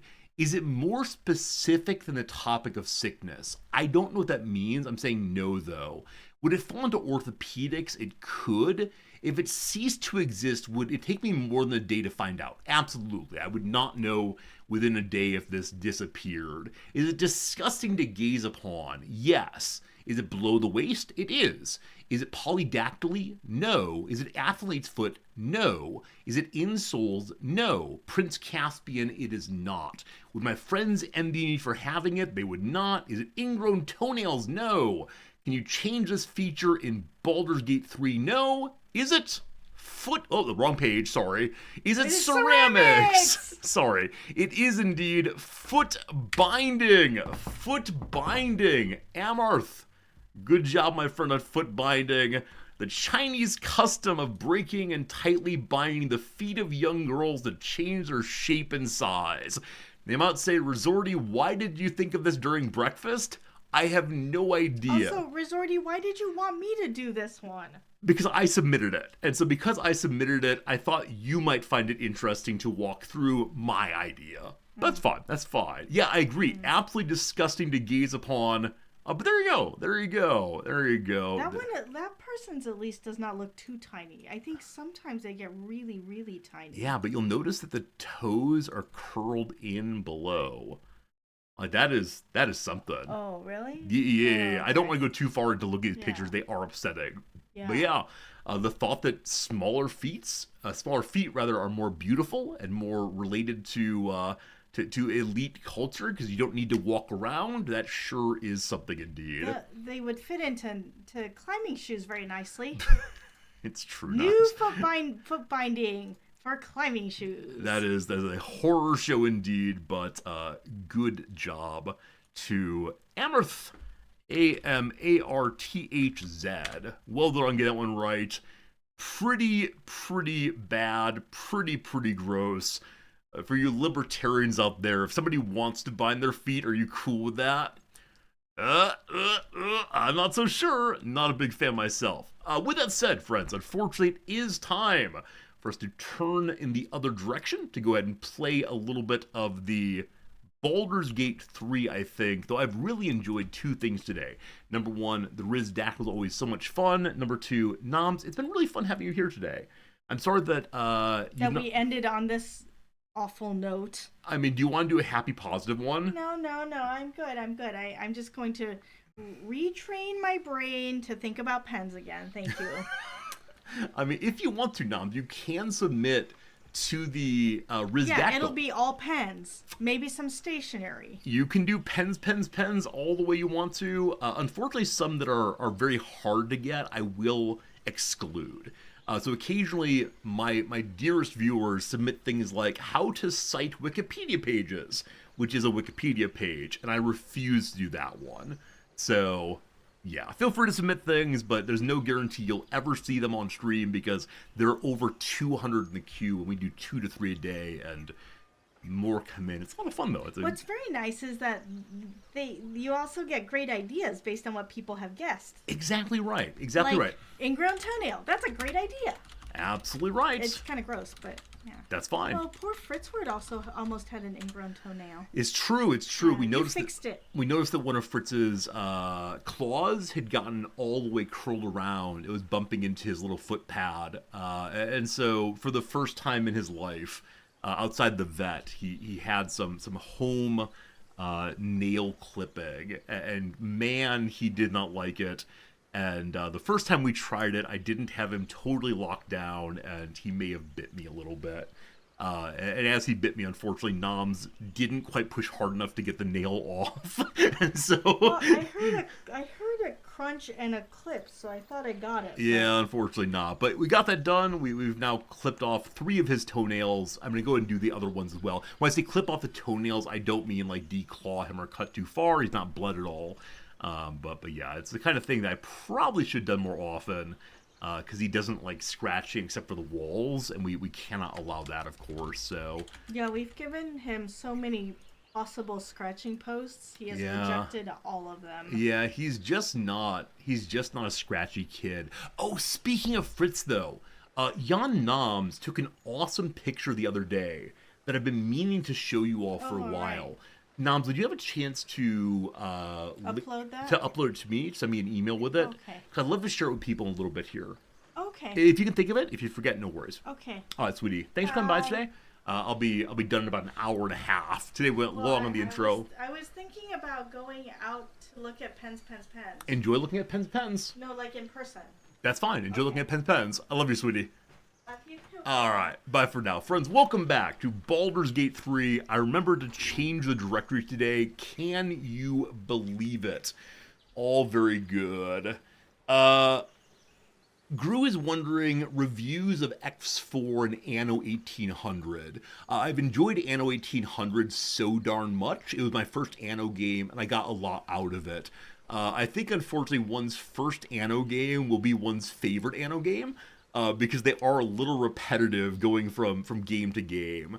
Now, with that said, if you enjoy the basic game routine, if you enjoy the gameplay loop, awesome. But if someone's a little bit less into the gameplay loop of Annos, it's going to be the same in any other game. As far as X4, I think I've played X4 a tiny little bit maybe, but not enough for it to make a permanent impression on me. I'm sure other people in chat have things to say about X4 and 1800 and all the rest, and yeah, all very good stuff. Friends, it's time for us to continue our playthrough here in Act 3 of the old video game. And we're heading towards the finish line, though in jerks and starts and bit by bit. And yeah, we have some hard choices ahead. I'm not quite sure what we're gonna do. If you're someone who's trying to skip the spoilers, now is the time to go away, unfortunately. And we'll see you again tomorrow. Actually, no, tomorrow no stream. New Year's morning here. Noms and I have traditions to uphold. It's how it goes. Elsto, thank you. Yeah, X4 is a game with a really, really long tutorial. And I think I got through part of the tutorial and said, nah, just not for me right now. At that point, the idea of learning a whole new game with so many buttons and switches just didn't seem desirable. Though I know it is the case that some people in channel love X4 so much. Elsto, how do you remember these things? You absolute genius. Thank you much.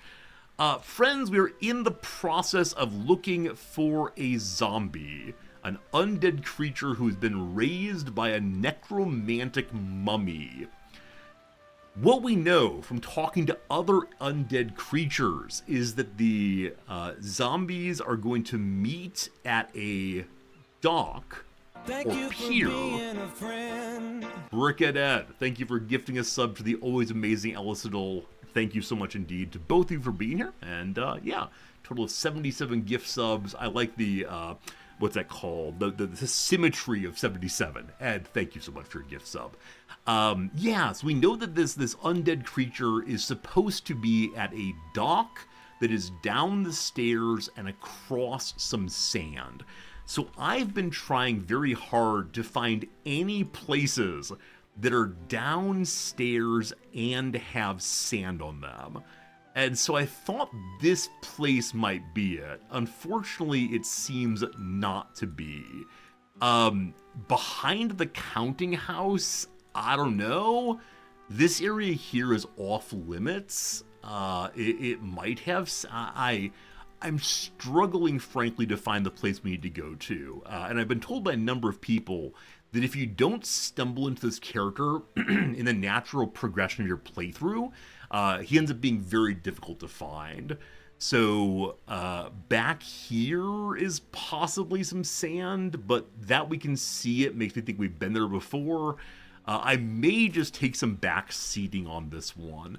Though I tend to try to avoid back seating in my playthrough and like figuring things out on my own. I don't want to spend entire streams running from place to place and not finding what I'm looking for.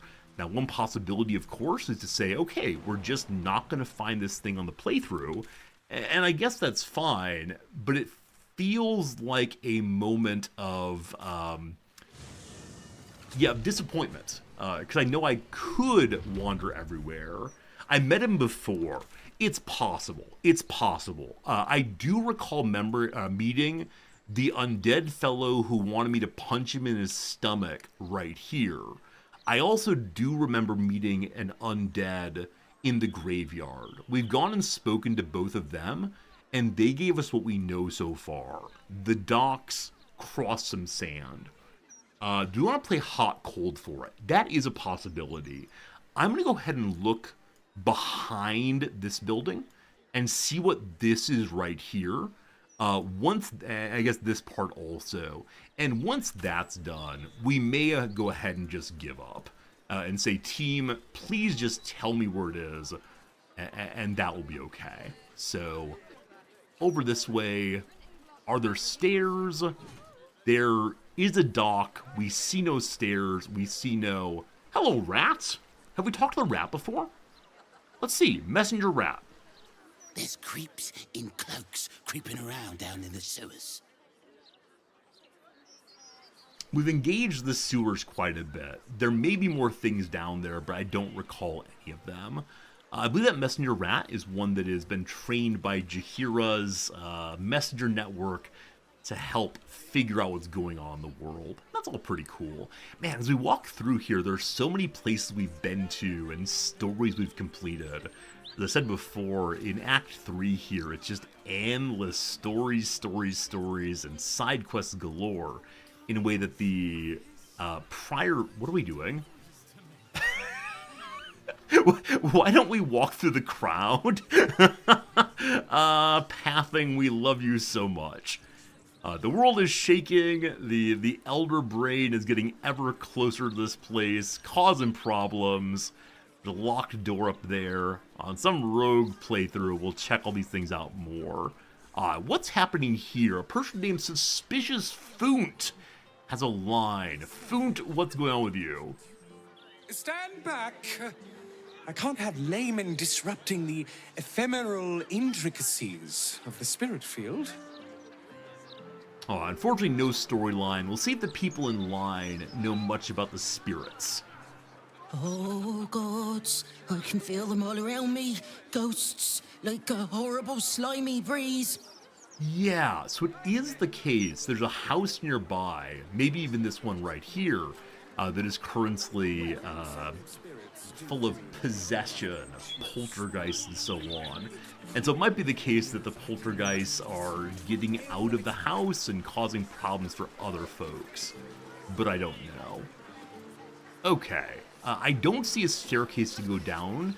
I do see possibly some sand there, but I don't see any any docks. The combination of docks plus is throwing me off. Hello, Grief Guard Afra. Who dat? Welcome. The House of Grief lies just within. We are here to help. She seems so nice. The House of Grief. Have I heard of the House of Grief before? We know of the House of... Yeah, we know of the House of Hope. Apparently that's where Raphael keeps his secrets, at least. The House of Grief is where Shadowheart's former cult lives. And so this building is one we've been looking for a very long time. I do want to check it out, but first I want to finish the business with Thrumbo, I think. Wonderful little beast. Nimble as anything. Alright, so this looks like an upper-class person has come down from the upper city to visit us. Let's study the man's appearance. What you doing? We're not very clever. We need a 10 only. I believe in the power of the roll. Well done. Are you wearing a disguise, sir? What do we learn through our A man of intelligence? means, judging by his attire. He looks like a merchant or a junior council member. But right now he's without care, entranced by a tree. What's going on with the tree? There's nothing so lovely as a tree, yes? There was a squirrel in the tree. Marvelous creature. Inquisitive and nut-crazed. I wonder if Gale can summon a squirrel for him. Let's see. You're fawning over tree vermin. Perhaps you've taken too much sun or wine. Are you feeling well? You seem distracted. You'd get on well with one of our druids. I don't see a squirrel or fascinating. Truthfully, I want to answer with the Halson one, but I don't want to go get Halson. We're going to say, are you feeling all right?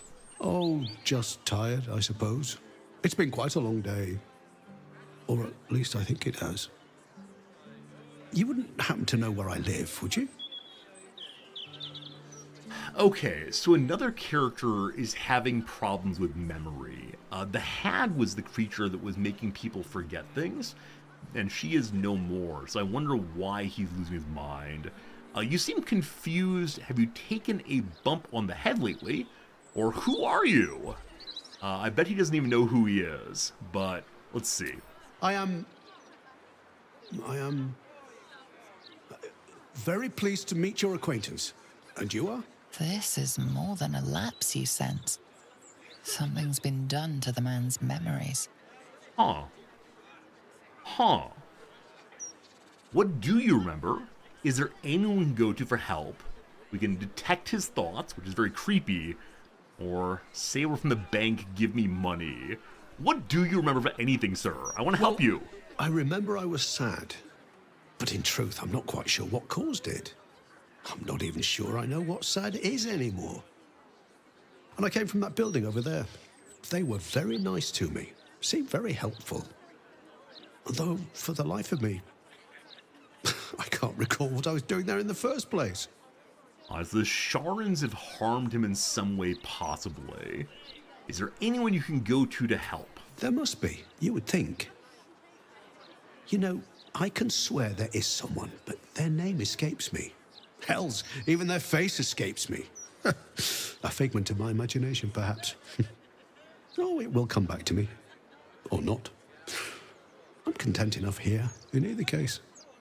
So I thought the Sharans wanted people to suffer in the dark.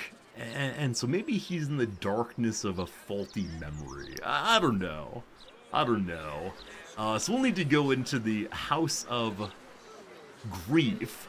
Why are there Houses of Hope and Houses of Grief and Houses of something else? Too many houses.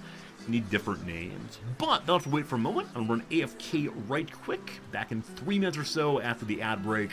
I want to say thank you. I appreciate you for being here. And we'll probably play the warmer, colder game pretty soon about where is Thrumbo. Tell me right now, on a scale from freezing in Antarctica to burning in the fiery pits of hell, where are we compared to where Thrumbo is? We'll figure it out together, BRB.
Okie dokie. Okie dokie okie dokie. Thank you very much indeed for being here still. I see many of you have said that I am very far away from where Thrumbo is. We'll find together. Pretty chilly. Lost my toes from frostbite. That's pretty bad. That said, to celebrate my being back and you're still being here, Nam sent over pictures of Cat Fritz. And I'm going to go ahead and share one of them with you. It's a picture that Noms has actually made her phone opening screen or lock screen image. And it might be the best picture of Fritz ever. I shouldn't overstate matters, but this is one that, well, we'll let you decide what you think of it. So let me load it up now. There it is. There it is. There it is. I gift you Cat Fritz.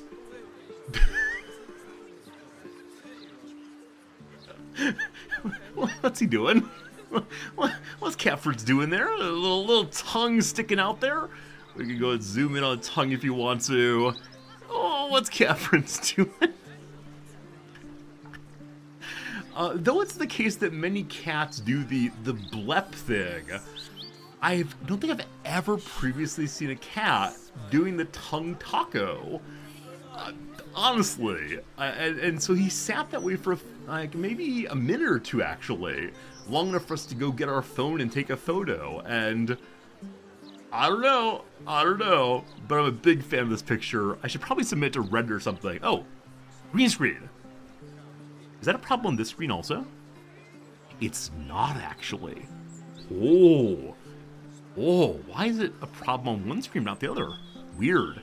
Anyway, there's your 5th picture of the day. I hope you enjoy it. Good, good, good. I like Cat so much. I'm a big fan of Buddy there. It may blends in here, possibly. Let me see if I can remedy it more. Oh, green screen, you will be the death of me.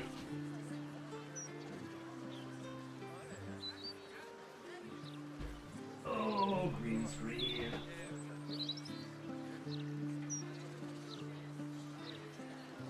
I wonder if there's a way I can, like, tighten it down more or build a brace, as I've been saying for probably 3 years now. Better? Good enough for now. Also, I will be leaving this picture as the background for quite a while. Maybe it should even be my oops background. Something weird is gone if you're seeing Cat Fritz's ridiculous little tongue.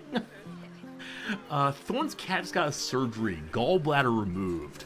I've never heard of a cat with gallbladder issues before. I'm sure it's quite common, but yeah, I hope the cat gets better pretty soon. That's very sad. Yeah, so whatever Arvis's memory problem is, it's not one to give him a status, so I don't think I can cleanse it with any of my spells. Now, another idea I had yesterday, in Ray, where Buddy's gotten off to, is maybe he's gone back to Rivington or another far away area. Maybe he's gotten out of the city and there's an area that has a sandy zone. So we're popping from one side of this act to the other side very quickly, and we'll check over here for sandy areas and see what we can do. But we will find Thrumbo today, even if I have to pull up a guide to do it. Thus far, I've managed to miss the temptation of constantly pulling up the wiki and so on. Okay, well, over here, there might be a staircase and some sand. Over here, there might be a staircase and some sand. So there are possibilities here as we return to the very beginning of the playthrough. Breathe deep and move. So we'll find our way over there once more, using the map. So we'll go down this way, and then over here. I'm sure there are elements of this starting area that I missed when we first came through, but as of right now, I'm not exactly interested in trying to find everything I missed, except for Dribbles. The clown show here is still a place where Dribbles' body parts need to be collected and brought to. Was there an undead in the circus? I'm sure there was. Maybe even there were many of them. But I don't think any of them were Thrumbo. Maybe. Hopefully. Alright. Forward here. And then down this way. Are you a staircase? You are a staircase. Oh. Are we getting warmer? Actually, did I solve it right away? As if I read the wiki overnight? I see sand!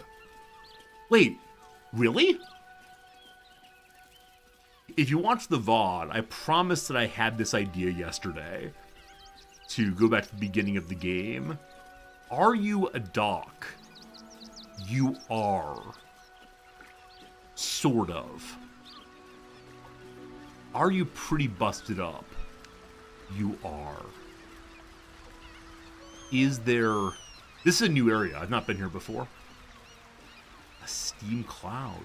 Okay, I'm guessing this is not the correct place, but it's an area I've not been to at all, so I'm glad to explore here regardless. A fresh corpse. Oh no. Ah. Something trap related right there. So someone set off the trap. How exactly do we get rid of a steam cloud? Like, wind would blow it away. I don't think I have a wind spell at all. Maybe rain would put it down. So I'm going to throw some water at it and see what happens. If not, we can go ahead and jump over it and see what we find. But for right now, water. Do I have any water? I must. I must have water. Maybe not. Isel does not have water. Gale surely has water. It's his job to throw water from himself sometimes. There it is. Okay. Does water make steam worse or better? About the same. Yeah, I can see that this person here, Fresh Corpse, set off this trap across the way. Okay. I'm going to split the group for a moment and send Lae'zel forward to see what, if anything, she sees on the opposite side. Is she going to run into it? Alright, it's time for Super Ultra Jumpy Gal. Which is this one right here. It's been a while. We also have her do Glorious Vaulting if she can't quite make it. Yeah, she can make this without running in, I believe. Whee! Okay, a ton of perception failures all the way through.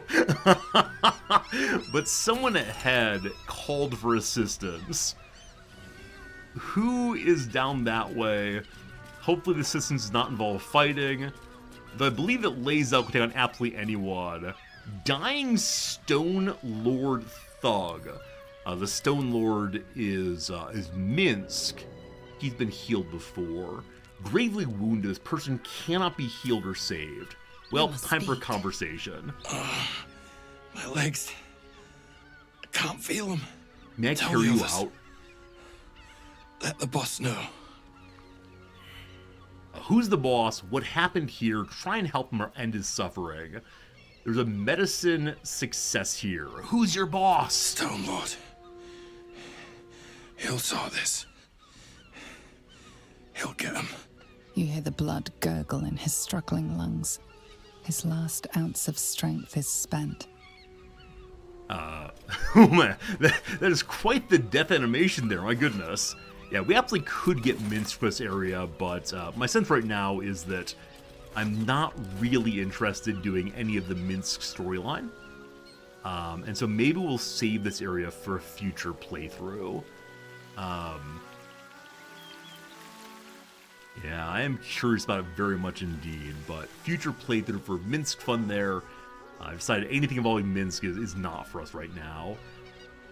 Unless, let's ask, friends, am I warmer or colder in coming here as far as finding Thrumbo?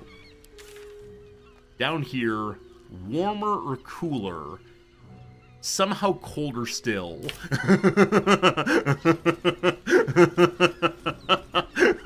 What lies within?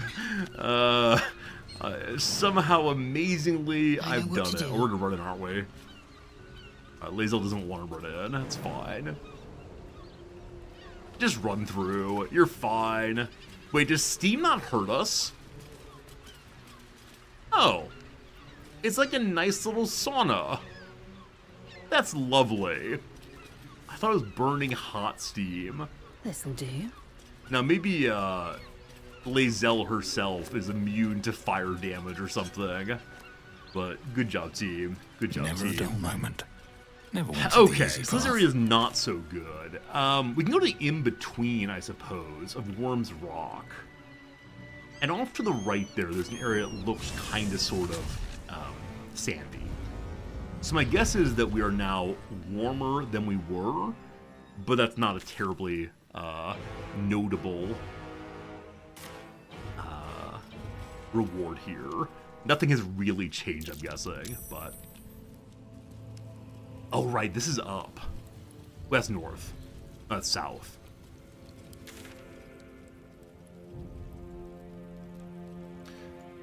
Friends, if I go down here, will I feel that I've wasted my life, or will I be happy in the choice? Barely warmer, still freezing? Fine. Fine. Okay, in that case, we return to the city that is Baldur's Gate itself. Did the sewer have anything in it look sandy?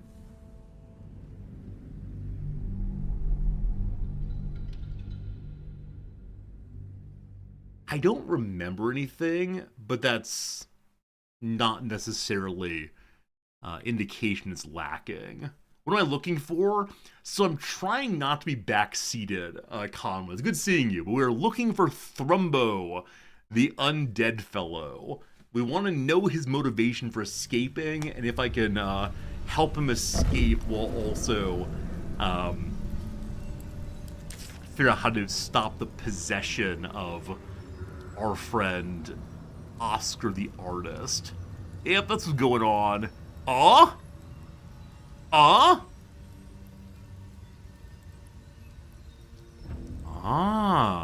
Is this the area where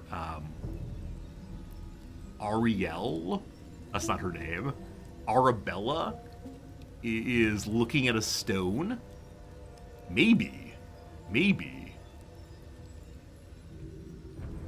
The Diabolus is upstairs, I thought. Is that right? Wait, where am I? Who am I? What is going on?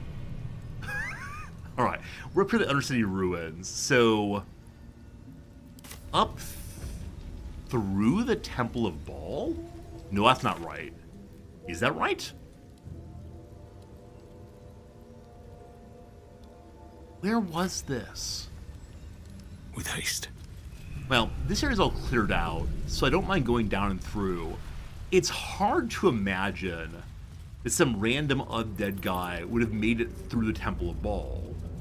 Right, because it's absolutely necessary to show that you're a prime murderer. Oh, no. This is where we go to find the Elder Brain.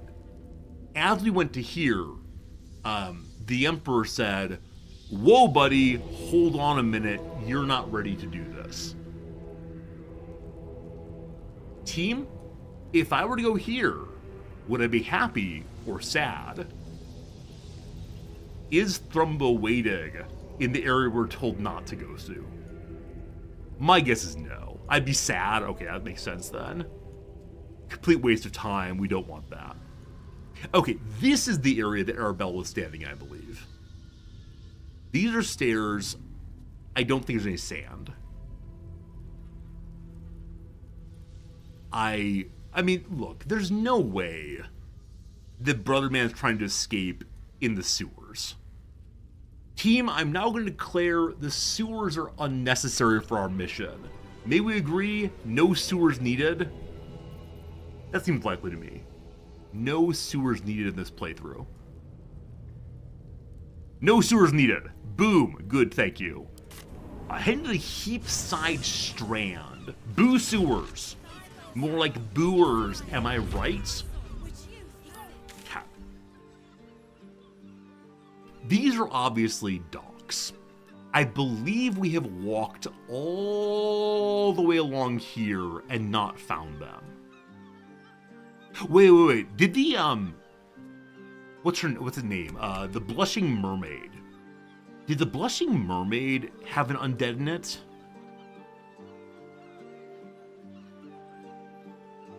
Where is the Blushing Mermaid? Getting lost is what Act 3 is all about. There it is. Was there an undead there? Maybe. These are obviously docks. I'm glad we agree that these are in fact docks. I'm not going to look through them again. I'm going to go to the Blushing Mermaid. Oh, let me ask, are we warmer or colder? What level of burning up are we at the Heapside Strand? Hot. We're hot here. Oh. It's exhausting. Is it possible that I missed Buddy at the obvious docks? Is it possible I walked directly? These are stairs. These are stairs. Is this sand? I'm not sure.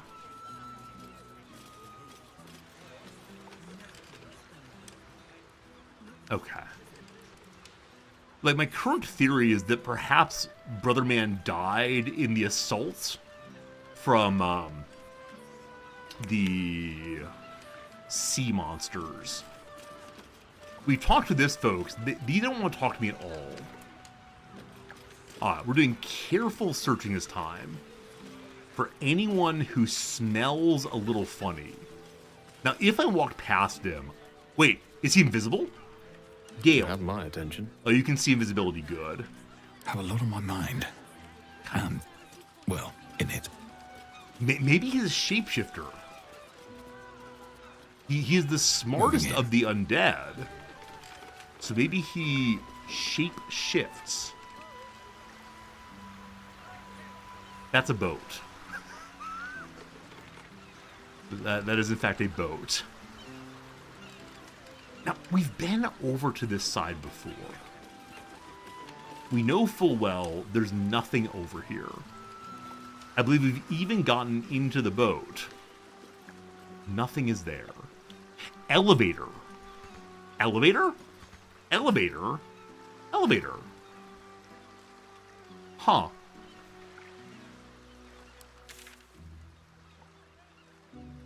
Maybe that takes me over to this side.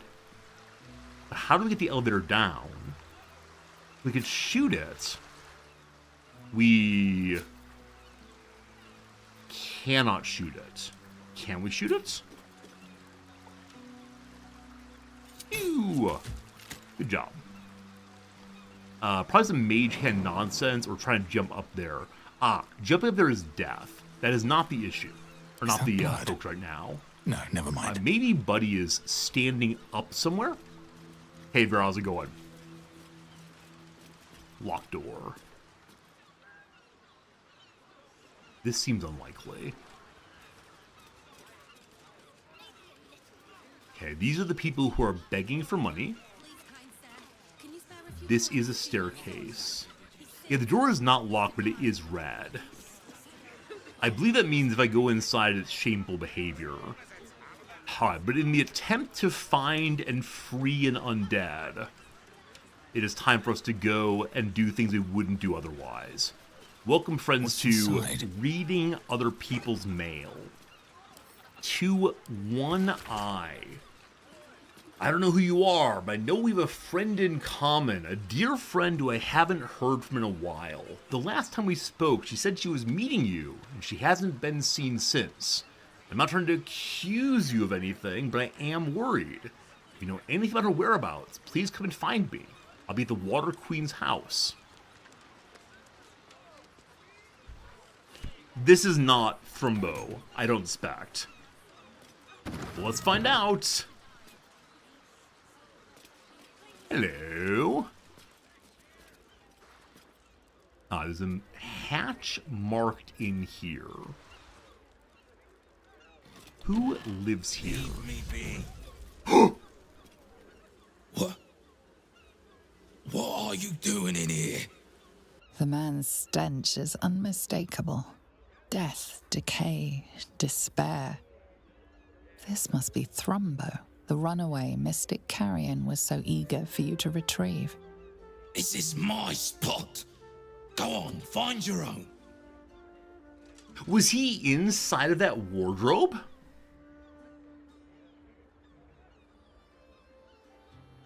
I came to find you. Mystic Carrion is keen I bring you home. Hello, Thrumbo. Mystic Carrion's told me all about you. Attack or leave. I have wandered around that dock area so many times.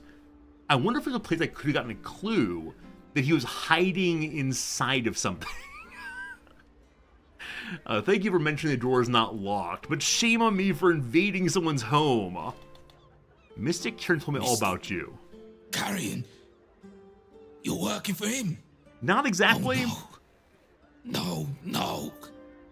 I knew he wouldn't let us leave in peace. It's not that. You don't have to help him.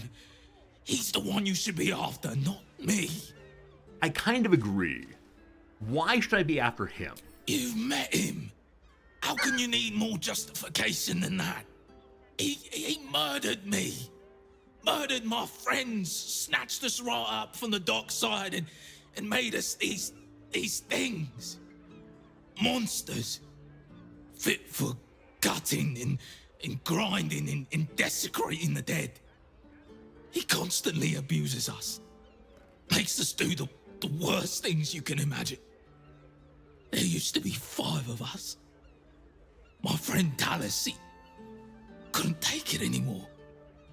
One day, I saw him drive a coffin nail right through Carrion's skull.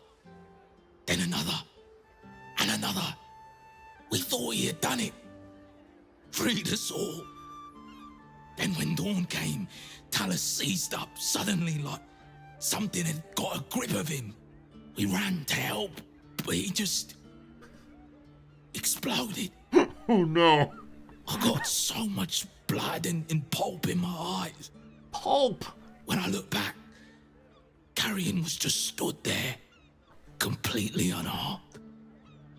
So we saw some perks, buffs, I guess, on Carrion that suggested he could not die unless various body parts were destroyed. So phylactery fun ahead, possibly.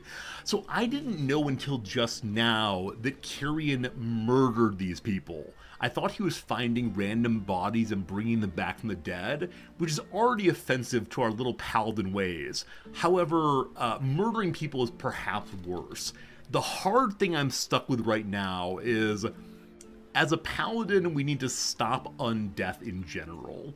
And so I'm curious if the fellow standing in front of us would accept death as a way of no longer having his terrible form. So I'll help you. What can I do? We'd have to stop him resurrecting somehow. But I don't know how. Since Talus died, I've been watching Carrion, trying to figure out his secret, and I think he's a mummy lord. What makes you think that? A mummy lord is. He does seem keen on bandages, or don't be ridiculous.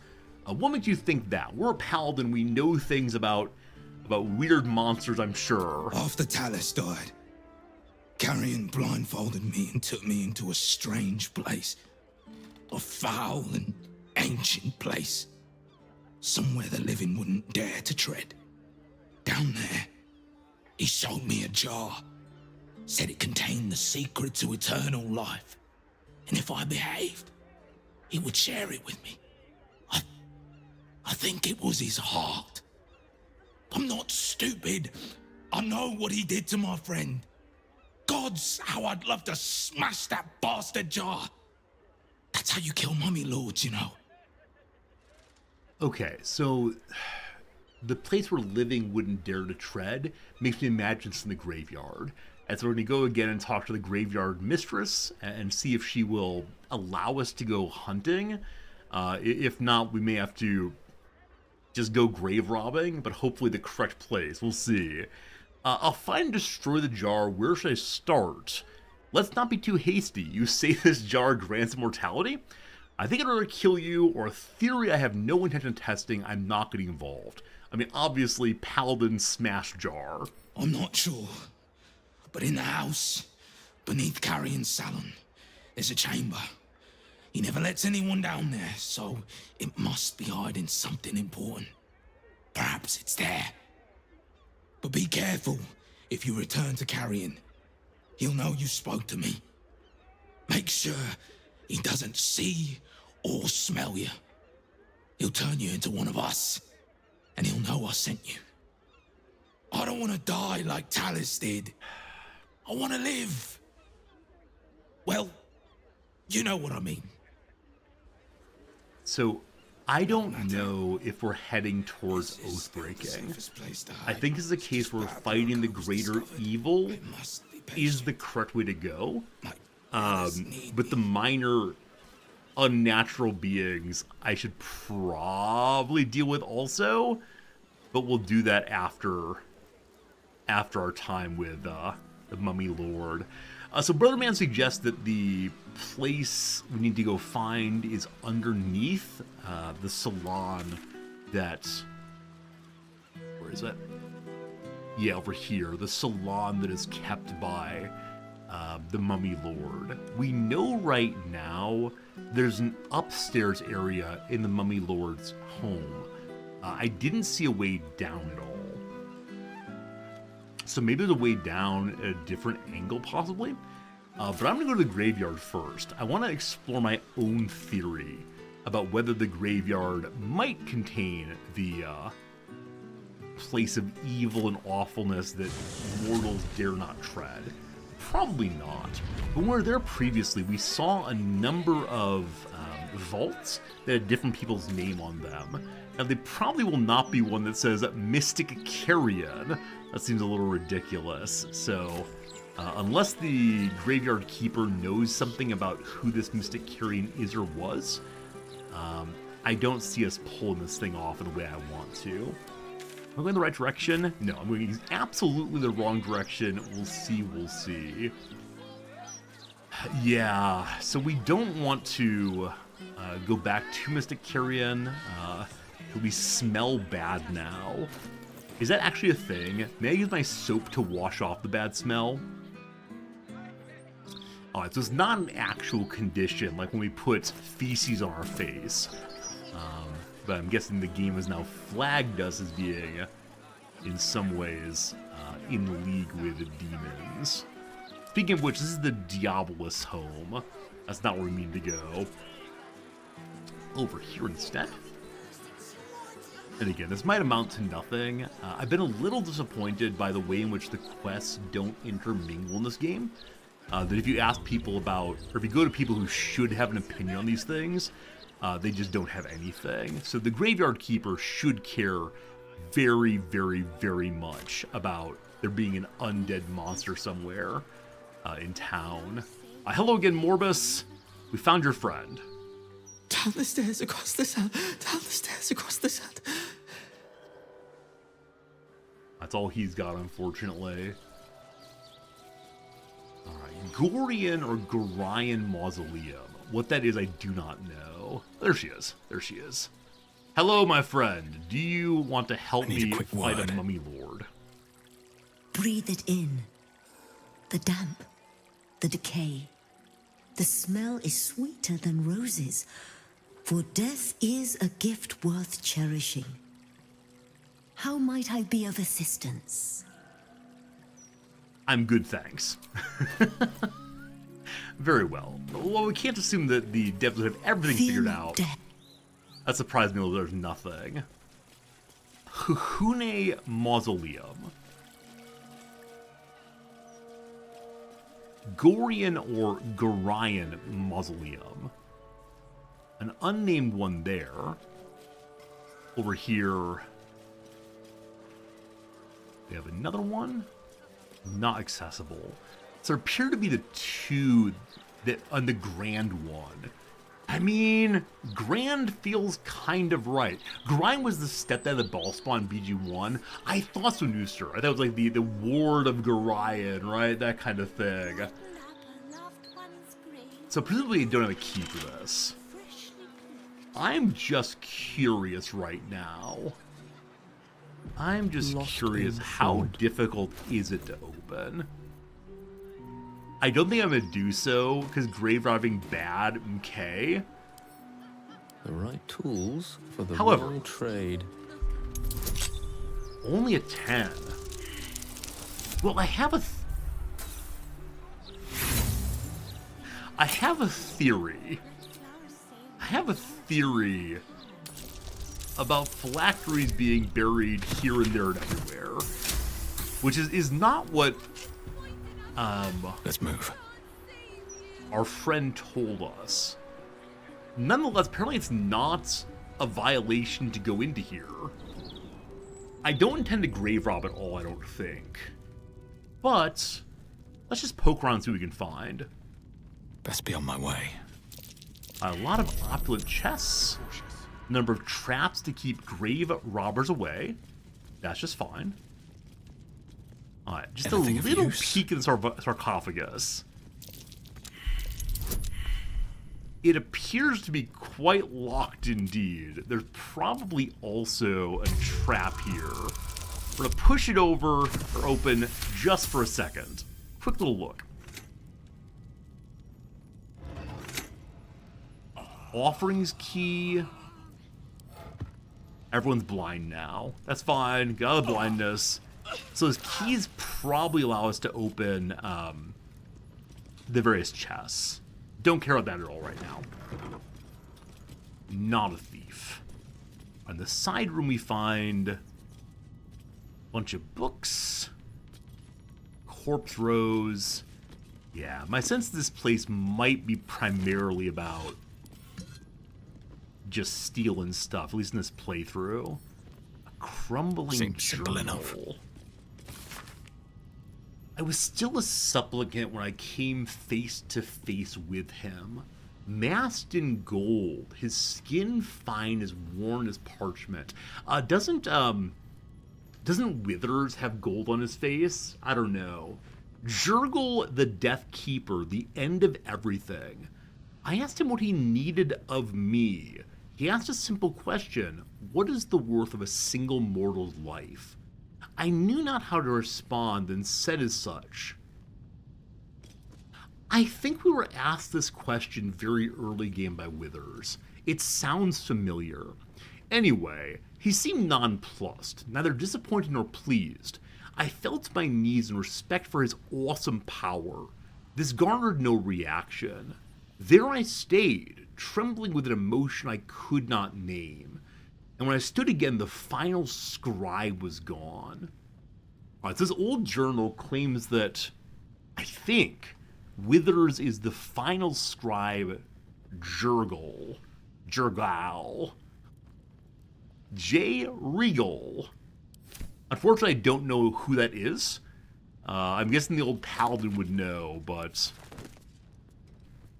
something about Withers might be known now. Okay, so these are not the droids I'm looking for, I don't think. And again, I don't intend to steal stuff. I wonder if all of these mausoleums will tell us more about the world. For example, the one involving Brian probably tells us a bit about Baldur's Gate 1. And I don't know. I don't know who Huhune is. Let's go and open this one also. At the ready. Again, not grave robbing, just grave Spell reading. for this sort of thing. Again, the same difficulty class, not terribly difficult. And again, I do not understand why the Keeper of the Dead is cool with us doing this. We helped her discourage a child from being a necromancer. Maybe she's cool because of that, but she just watched us picklock this thing, or lockpick this thing with not a simple response at all. Seems weird, man. Seems Still weird. breathing, despite You say everything. so. I'm cool with that. Best avoid that trap. Okay. Perception, failure, and success. I think we have the number of traps ahead. What's this book say? The approachable east. I don't know. I don't know. Moving ahead. Probably some traps ahead. Nothing yet, amazingly. Endless perception failures. We found enough now. Oh, that's a trap line there. Best avoid that trap. Hey, nothing exploded. Hey! Jurgle a fun deity. We'll make Jurgle fun Infinite Dragon. What called the final scribe, maybe. What is Jurgle all about? Push! A skeleton? A golden key, a shield, the legacy of Huhune. Wait, we're all gonna die. One second. One second. One second. One second. We're good. We're good. We're good. Oh, we can't short rest actually. A little bit of paladin AoE healing seems appropriate. And then I need to figure out what on earth is still causing damage. 1 second. 1 second. The head is endlessly spitting right now. Let's go turn it off if possible. It's gonna shoot us while we're standing here in a certain way. Indeed it did. We finished our turn it off anyway. Cool. What am I to do? Or Shadow Hearts. I'm gonna be long resting in a moment here, I suspect. So here's a big old heal for everybody. Who have I missed? Who have I missed? I can heal up to Dudes? No target, no target, no target, no... What? Oh, I can hit the 6 people. Got it. Alright, good job, team. I've got a long road ahead. Jurgle got tired of being a deity. That's amazing. What's in here? Absolutely amazing. I want to read the book. Kneel with the weight of all you value at his feet, and he will reveal himself. Huh. Huh. I have a hide function. Let me That's work my magic. like kneeling. Who is this Hune fellow? Into the shadows. I'm ready. We are now kneeling with all That's we the way. possess.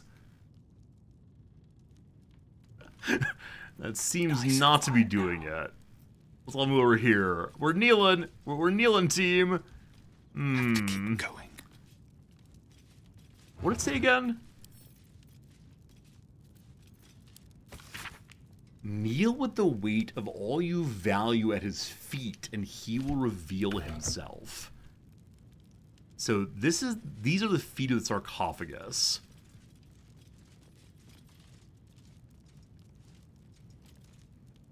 That's not going to do it, unfortunately. Customer feedback, thank you. I forgot that there's a mass crouch uncrouch. Huh. This wall looks suspicious. Indeed it is. Keeping my head down. Alright, we're gonna uncrouch now. Everybody up. All right, what now? Bingo smash, that's the wrong weapon. To keep going.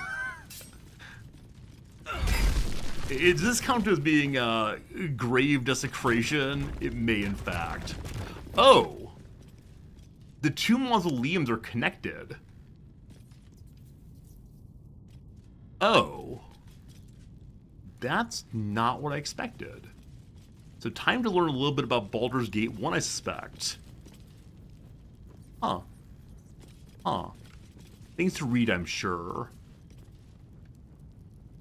Patrons of our heroes. This compendium lists and pays special tribute to the citizens of Baldur's Gate who commissioned and paid for a mausoleum spot honoring Gorion. Gorion was a hero and sage of exceptional mind and respectable manner, and under a graying exterior he harbored a heart that bloomed kind and good and evergreen. I wish it told us who actually contributed. I'm sure Jaheira did.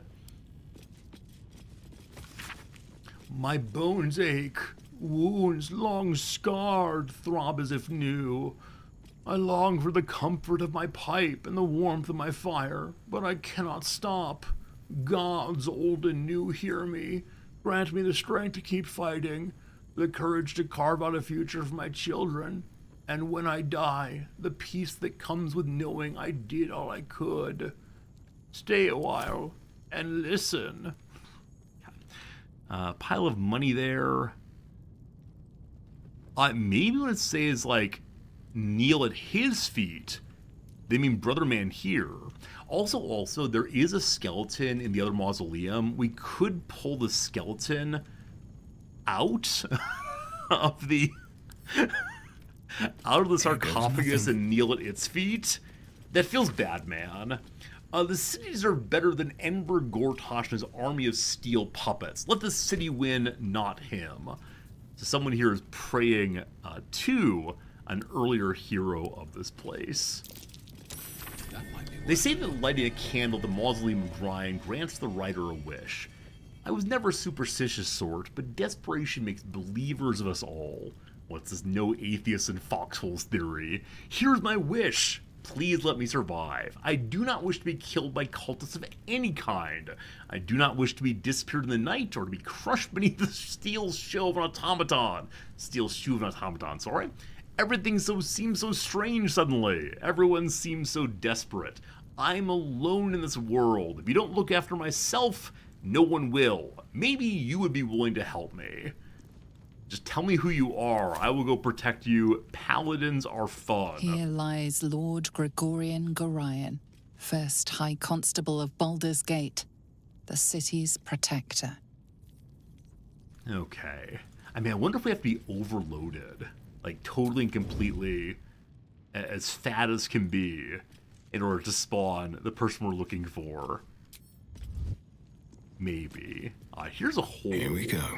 What is through the hole? Not a chance I'll fit in there. Alright, whatever's through the hole requires to be a tiny eye.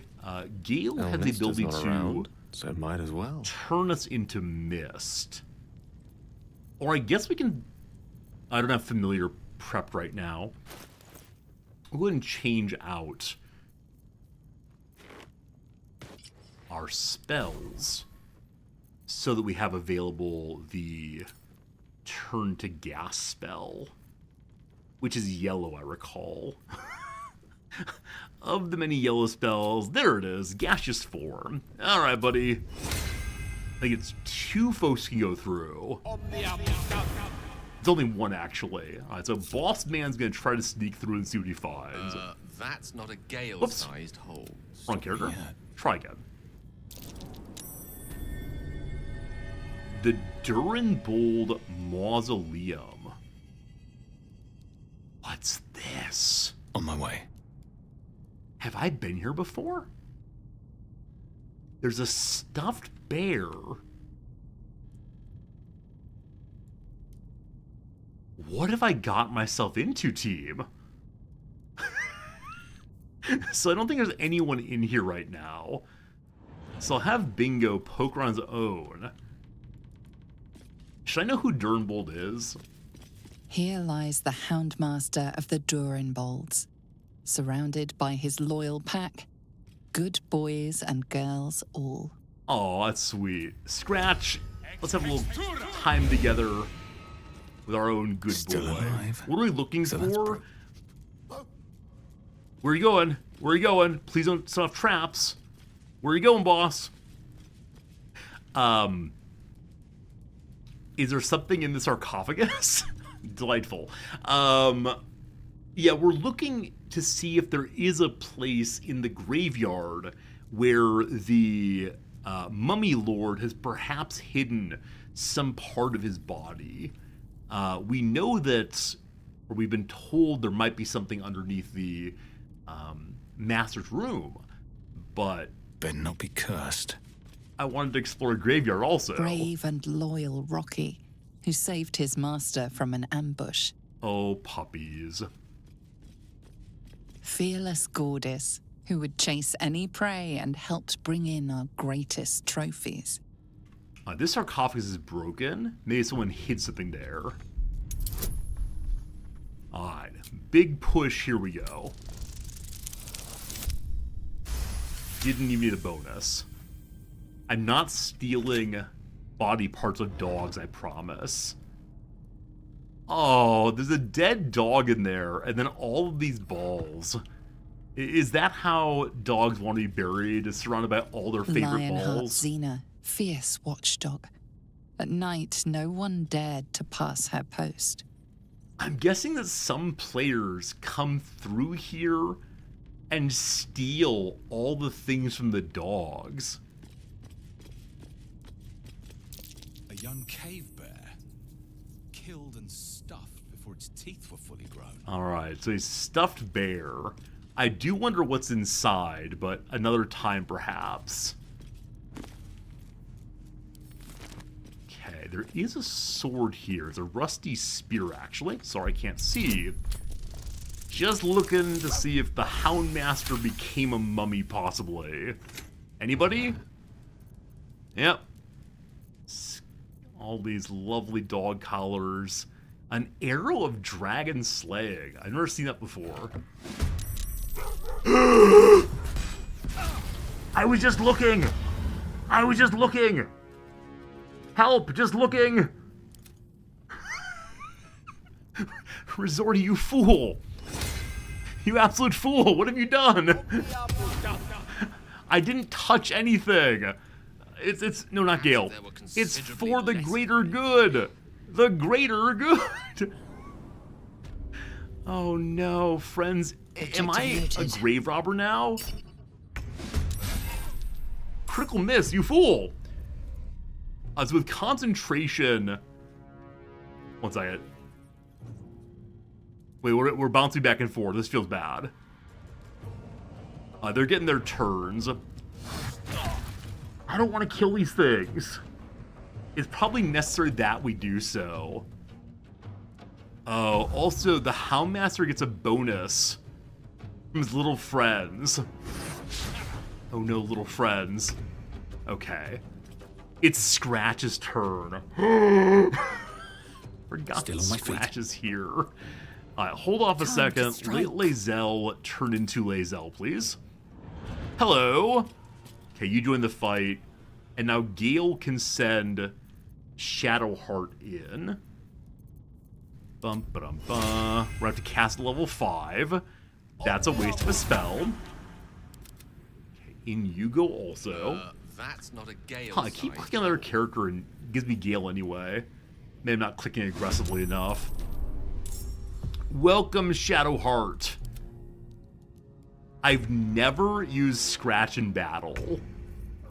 What can you do? You can hide. That seems good. Go hide over here. Good boy. I won't give in. Bingo, this is not good. Real quick, what are these Predator essences? Each Predator essence heals the Houndmaster for 4 to 40 hit points.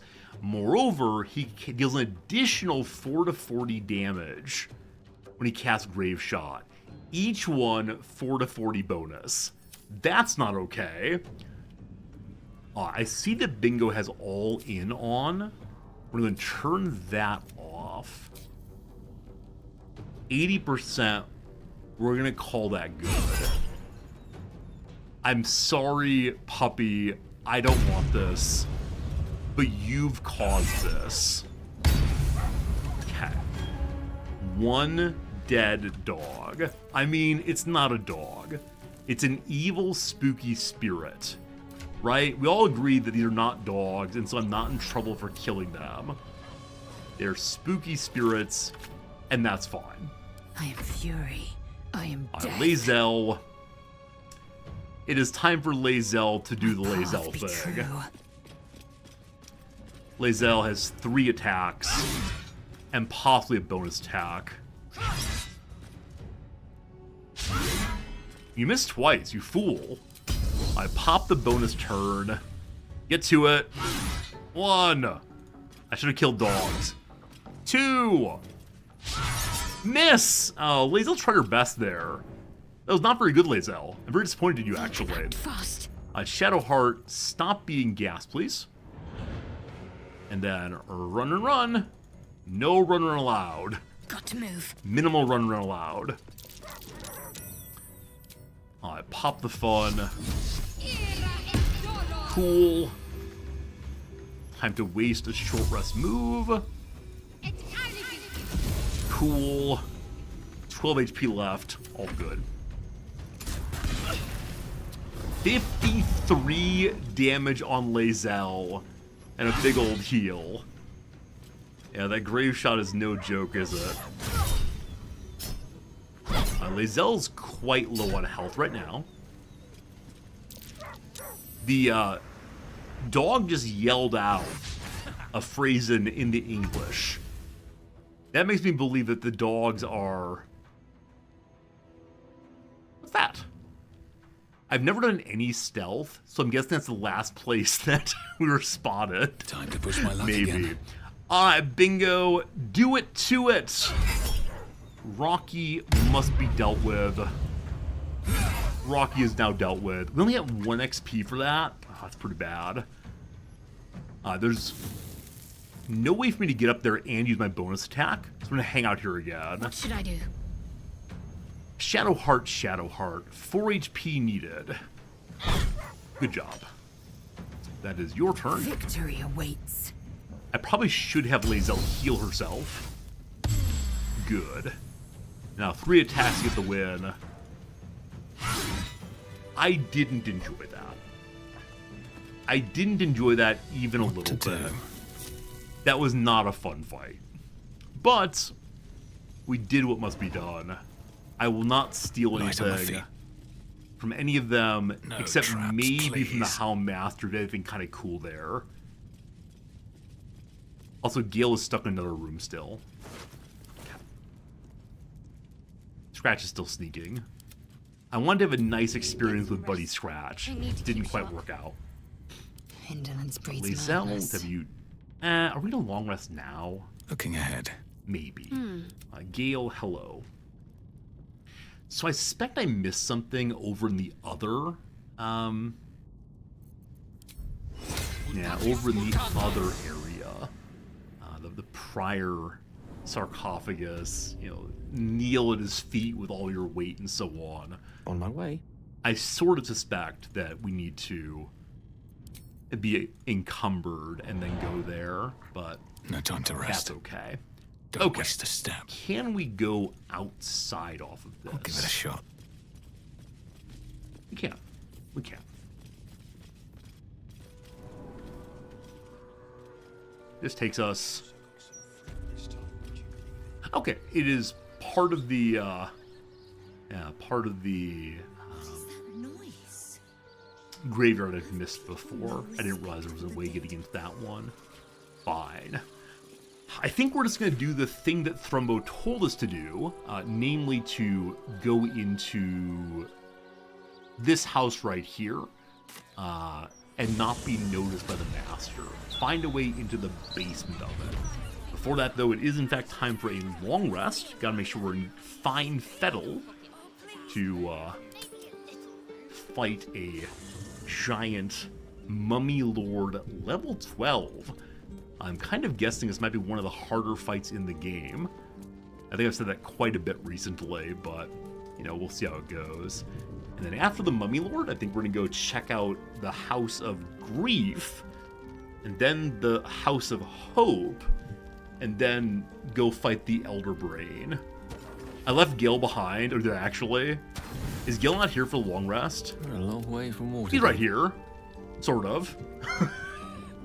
He's not part of the party, is all we're going to Shouldn't say. have wished to live in more interesting He's part of the times. party again, no problems. But thank you for catching that I nearly sent him to sleep in a tent outside. Spooky nighttime things? No spooky nighttime things.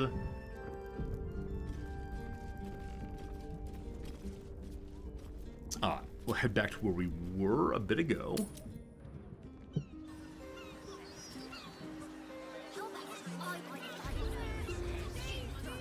Delighted to see that no one turned into an illithid immediately. Might be coming later. We talk to animals. My faith protects me. Feed everyone.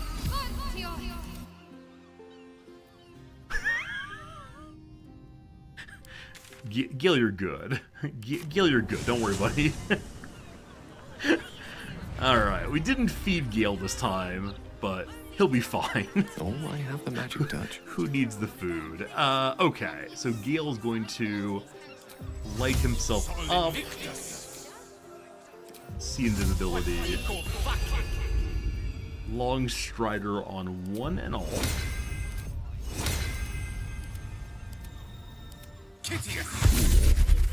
We'll then have Shadow Hearts. Let's get on with it. Shadow Heart light up the boss man. I'm sure I've forgotten something, but seems like enough for right now. Alright. Heading once more down to this building. We want to see if there's downstairs. We know of that entrance right there. Huh. Not seeing a downstairs entrance quite yet. Now, I'm not sure if I've walked my way back here before.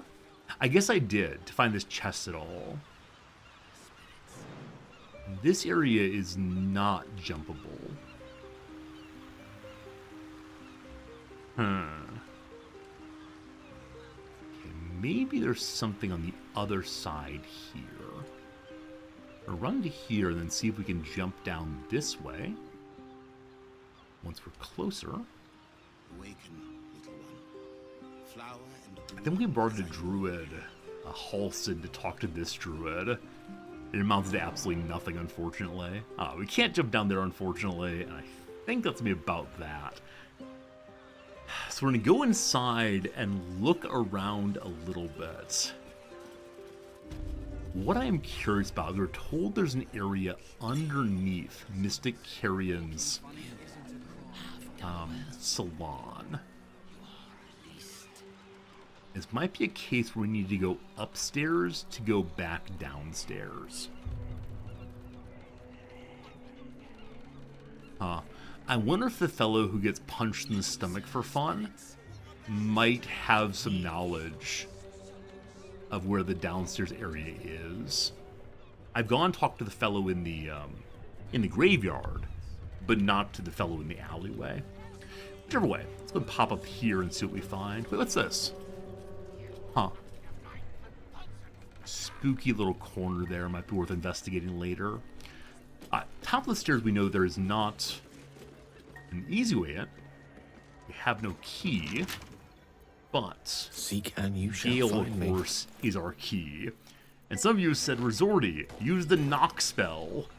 I've made it this far of the playthrough without doing so. I think it's time to continue please, Mistress. refusing to use the knock spell. I don't think this is strictly legal.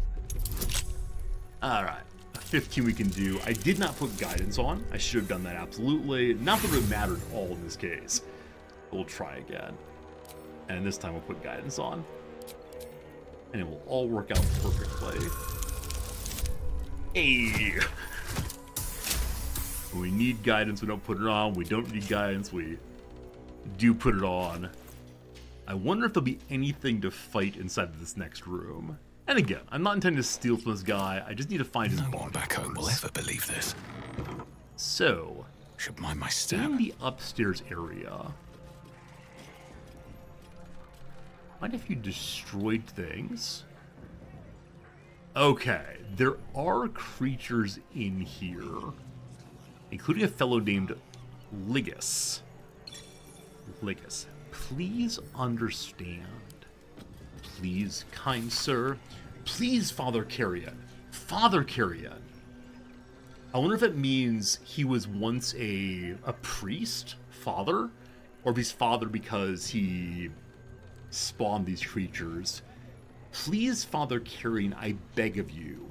I just need a little more time to earn back enough to pay your fee. My house was ransacked. I have nothing left. I can hardly put food on the table. Definitely feels like this is a lender, a usurer. And so because of that, it feels like we should go ahead and give him the what for, independently of what else we find. Even if he's evil when it comes to being undead, more evil as he dares to loan things to people. Evil, evil, evil. Is this a metaphor for banks these days? Father carrying my arse, you're nothing but a scam artist. They say you're a necessary evil if we want to talk to our loved ones, but I say you're just plain evil. As soon as I have evidence enough to report you can expect a visit from the Fist. Better yet, the Steel Watch. We're trying to do banking regulations. That's what we're going for here. A further door inside. Again locked. Excellent choice. So there are more things to explore in here. Gil does not have his fancy gloves equipped. We'll put him on after this one. Is that blood? Probably. This is a place of evil, heartbreak, challenge. These things have stayed interesting. Rest. Oh my goodness!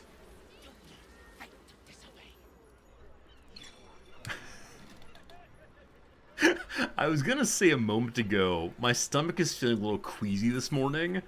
Or, yeah, still morning. I don't know why.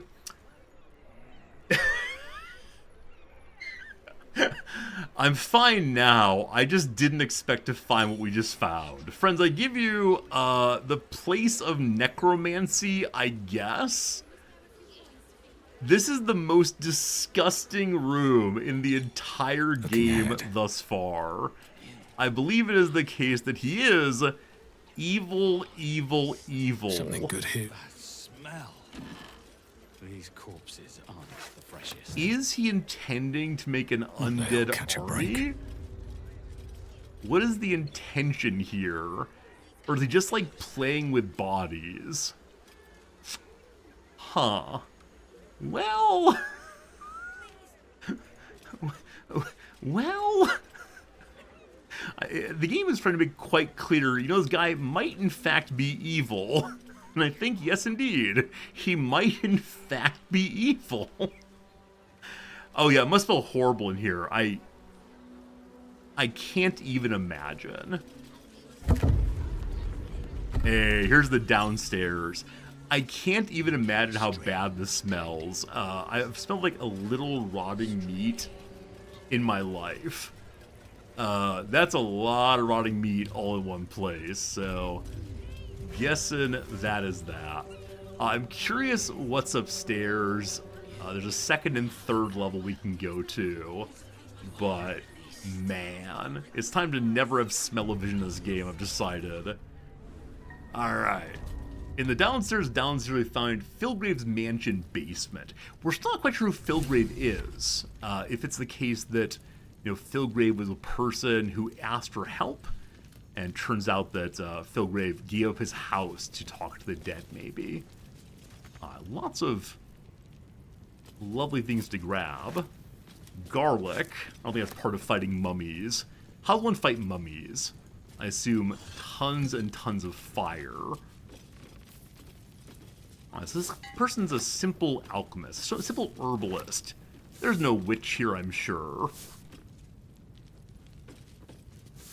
Enough liberation of herbs. Something on here looks good and evil. And there's a lovely little hole in the wall here also. That might be worth a look.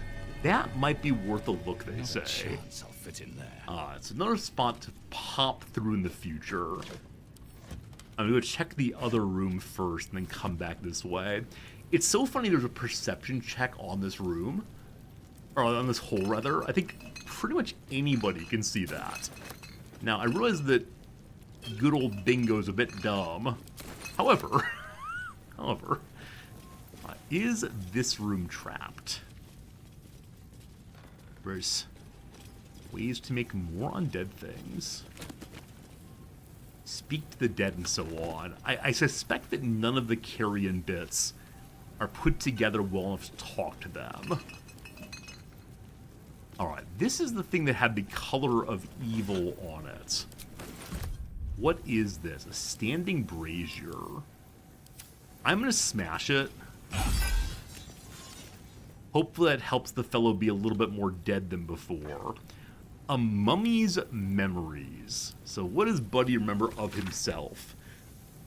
Some mortals might wonder, is this lore dump? Attention player, you might be curious why a mummy lord abandoned a subterranean crypt where he's abided for several human lifetimes, safely conducting delicate experiments into the very nature of life and its so-called opposite, death, and trade all that for a perilous existence in a ramshackle waterfront house in the cesspit of Baldur's Gate. Some mortals might be morons. An entity of erudition and taste must naturally have a keen appreciation for what the surface world has to offer. The lilt of music and the lyricism of poetry, the cry of seagulls over Grey Harbor at sunset, the touch of a soft, non-decayed hand. You don't need a nose to savor a fine wine. All these things and more I've earned through dedication to esoteric studies, but all these things, as well as rare alchemy ingredients, alembics, athanors, cost money, a lot of it. Thus my new career is a high-priced and exclusive mystic consultant to the wealthy of the upper city. I have needs, they will not be denied. I suddenly have a moment of sympathy, or perhaps empathy, for the mummy lord. He has moments of pleasure and enjoyment. His life is not all evil plans. Instead, he does evil in order to afford nice things. You know, like oil company executives. What was Carrion doing there? What was Carrion doing down here, my characters wonder. I think we know what he was doing. He was helping people contact the dead, such that he was able to get money such as he was able to buy nice things for himself. No great surprises there. I wish I had a way to turn my entire team into small creatures to sneak through. In this case, it's not really possible, so once again, one at a time, though this time I intend to send us through without moving once we're through. Bingo, good luck to you. Oh my. Oh, sweetie. Did you get hot? I got hot, so I took off my, These things have stayed my interesting. mantle, my robe. There we go. How's it going, sweetie? I'm gonna head out. All right, have fun finding your pens. I appreciate you very much. Send us pictures and other things like that. If I find anything, there may not be anything to look at. Ha ha. I like it. I like it. Okay, so this one. Did you show them Fritz? I showed them Fritz. Okay, good. They liked the Fritz picture very much. Good. He's adorable. He did the tongue taco. Bye, sweetie. This Pens has been a longer stream. Unfortunately not. Like I said, I'm not feeling terribly well.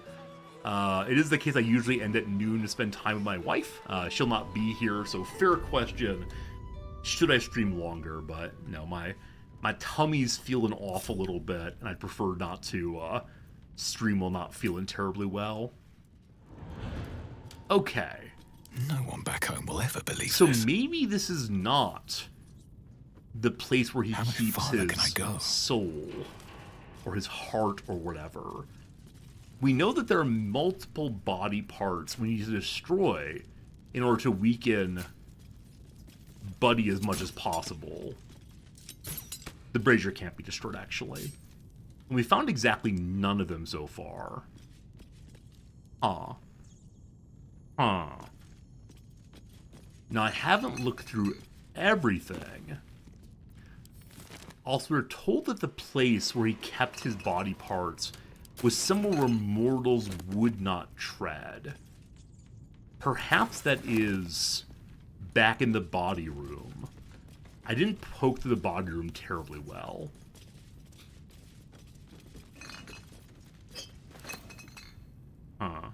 I feel as if I missed something down here, and I almost certainly have. Any of you vases holding any hearts? Any of you barrels full of hearts? If I had to hide my heart somewhere, where would I hide it? I left my heart in Vegas, maybe.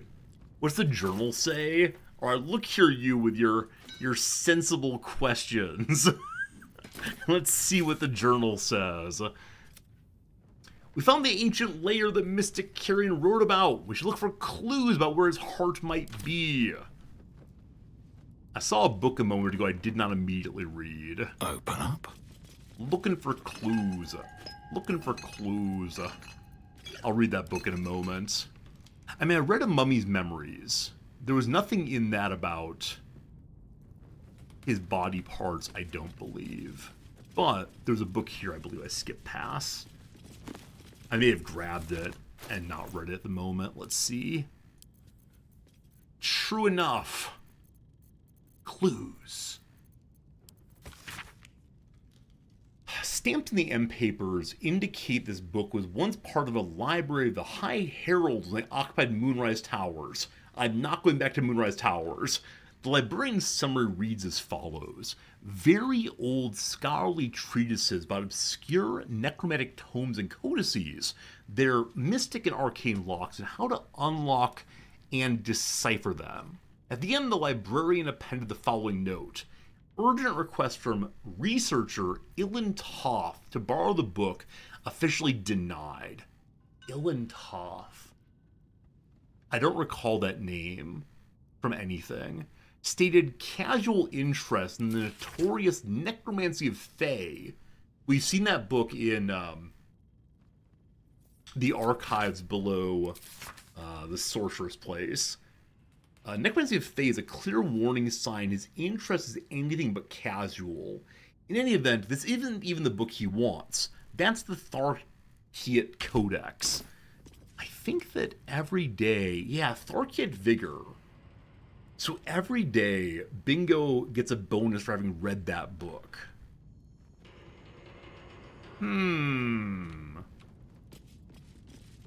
What other secrets may there be? Empty blood bank jar, no. Various legs and such, no. Feel as if I've looked most everywhere. Let's go move this crate and see if there's anything behind it. This crate's not been investigated yet. Nope. There's biscuits. We're finding biscuits and gravy. He's surely at a Waffle House. Here we have what? Pile of sacks. Can this wall be broken? No. I wonder if I'm missing something kind of obvious. A coffin.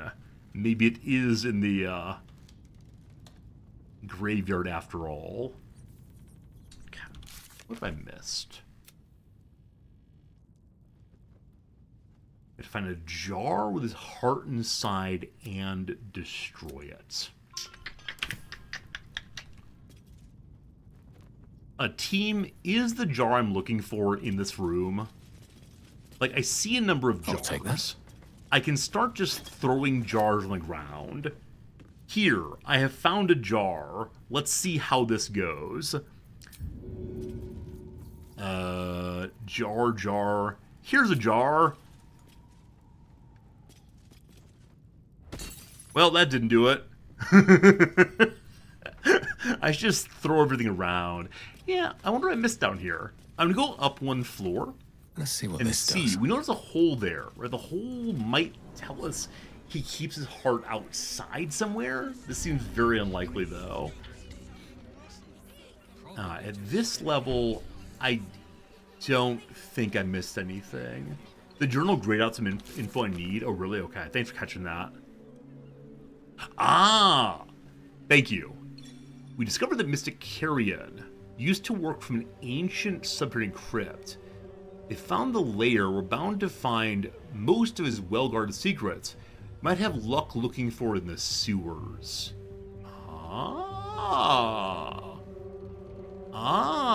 Apparently it's in the sewers somewhere. I've been through a lot of the sewers. Do I remember seeing a secret lair in the sewers? Not particularly. Thanks for catching that, Pharaoh. I definitely missed that. Ooh! Oh, never mind, we're fine. Let's say we're in the room Mystic Carrion. No, we're just off in the side there. It's in the sewers and I found it also. Rough. This I do not recall, but alright. I'm gonna say hello to Ligus and see what he knows. Hello, Ligus! Not allowed up. Must go down. Customers downstairs. Thank you. Okay. I'm gonna keep going upstairs. What's the worst they're going to do? Not go up. What's the worst? This is me just poking around. If we end up triggering a fight, I'm going to not do this. Hello? Not go up. Yeah. I understand what you're saying, man. Not go up. Okay, I think he's insisting I don't go up. Not go up. Don't mind me. Okay, I'll let you fight. We don't want that. I was curious what would happen. No. We're not going up. Though they are stupid, they're not that stupid, it seems. Alright, so somewhere in the sewer we found something relevant. Is it possibly the stone that Arabella's looking at?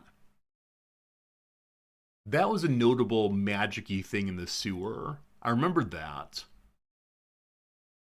There's the place where the Lord of Filth is standing with someone's corpse that's missing its head. It's not that. There's the guild area. It's not that. Okay. not go up. I will not go up. I apologize for even Wonder if the suggesting gods are it. I watching can't me. imagine everyone doing so. Okay, so into the sewers we go once more.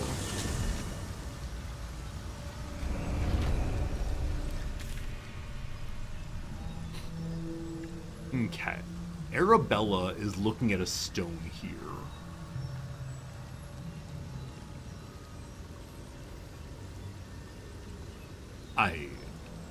I just don't remember. Aha! Oh! Okay. Thank you very much, video game, for giving me a direct pointer to go to. We poked through all the sewers, we found this area down here, and already fought our way through it, the ancient layer Cursed to put my so-called. hands on everything. I don't remember anything popping up about this, but this is something. Friends, it's afternoon, so I need to get away. The spell rot I recall. Let's have a look. Okay. What did we discover down here? Sarcophagus is empty. No traps, please. No traps, please, indeed. Huh. I wonder if there's something in here I missed? Or that only spawns after one has successfully talked to Mystic Carrion? I see green glow over here. An ancient servant has something on their body.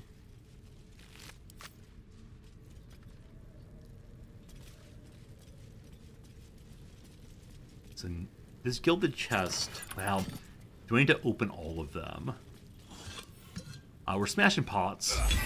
Smashing pots. Any hearts nearby? I don't know. We're smashing pots, though.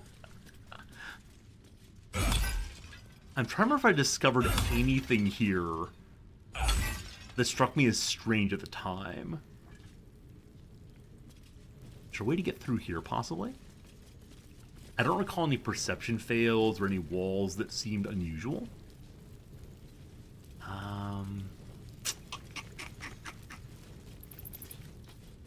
There's a hole. Probably can't jump into there. Certainly can't. What's over here? More vases. Hello, please smash it. Thank you. Crates in the way. This wall looks suspicious. Hello, wall. I wish to smash you. Perception failure. There is something here, apparently. Team, find it. Aha! Aha! Sneaky, sneaky stone wall. It gets smashed. Okay. So apparently we discovered something here we didn't realize we discovered before. It is the Jar of Mystic Carrion's brain. Okay. So with this destroyed, something happens. It's not his immortality, that's the heart. We found one of Mystic Carrion's canopic jars. It's radiating with necromantic energy, but it's not his heart. Is there a smash for this? Throw item. Wasn't expecting that. This jar fights back. It didn't break. Think What if you I can smash take me on? directly? Nothing but Cool. ashes left of that.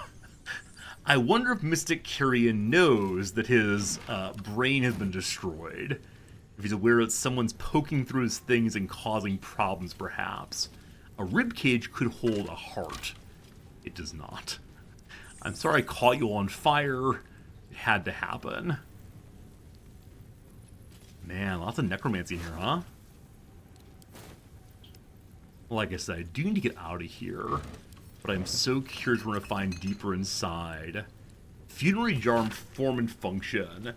The upper part of this tablet describes the necromantic ritual spells employed to adhere portions of a creature's spirit within its extracted organs, and then sealing these spirit-infused organs inside funerary urns and hiding them to preserve the life force contained therein. The bottom of the stone is crossed by a scratching of crooked letters that decipher as follows: a brilliant idea, but not an idea of genius. Such a concept inspires in me. We're better to hide such precious treasure than inside the animated body of a guardian who doesn't even know it's there. Oh, is it inside one of the Steel Watchers? I've killed so many Steel Watchers. Where on earth would it be? Oh. It's in a zombie. Not inside Steel Watcher, apparently. Is it inside of Thrumbo? Oh, no. I mean, I want Thrumbo to die. I wonder if Thrumbo would be willing to die for the sake of killing his master. This would allow me to do two things at once. Namely, deal with the mummy and deal with the Surely there's a spell unholy for this sort of thing. servants. I'm glad we know where they are, possibly, instead of having to hunt down the right Steel Watcher. Also, I'm glad my characters are smarter than I am. That's 2 6s in a row. Brutal. Still have 25 thieves' tools. Will be fine, I suspect. A 2! A 2! We have so many bonuses. It's not going to work, though, if we don't get over 10. Try again, please. There we go. There we go. Some treasure for being here. Let's get going. Treasure is his liver. Didn't quite expect to find another piece there. A canopic jar containing Mystic Carrion's curdled liver. An acrid smell emanates from it. I do not recall what his liver does. And this does not say. So it's time to drop it on the ground and Hulk smash it. I feel a little bad about Mystic Carrion's terrible, terrible outcomes here. Guy was just living his best life, enjoying some wine. How do I repay him? By smashing, smashing, smashing. These boots have seen everything. Okay. I worry that this might go directly into his home. Like, into his special room. It does not. It goes elsewhere inside of the sewers. With probably a smashable wall right here. Yeah. With a lever instead. So I believe this is right behind the fellow with no voice. And it is. And it is. Cap. Downstairs, we still saw a investigate the ancient lair. So I wonder if there's something more in here I've missed. And I really do need to get going. I wonder if there's another hidden wall that we missed before. So check on the far side. The walls over here don't look nearly as good. Did I find a funerary jar earlier, team? I don't think so. We would have had a message that said that we'd found the other body part. Brain, liver, lungs, maybe. It's saying I've missed something. So we must hunt, hunt, hunt until we find it. I hear a number of indications about immortality. What's in here? I don't think I saw a funerary jar up there. Well, I'm guessing we could leave one body part out if need be. As long as we get the heart, Brother Man will die. Yeah. Not getting them all today, and that's okay. Alright team, I think that's enough for today. Tomorrow we're going to talk to Thrumbo about the slight issue we have. We suspect his heart is actually the Master's heart. And hopefully talk Brother Man into, you know, dying for the cause. We'll see how it goes. For now though, I say thank you, I appreciate you. I'll see you tomorrow. I will not see you tomorrow. Tomorrow's New Year's morning. I will see you the day after tomorrow. Look at me missing so many streams recently. Well, that's how it goes. Thank you, have a good day, and goodbye, friends. Boop!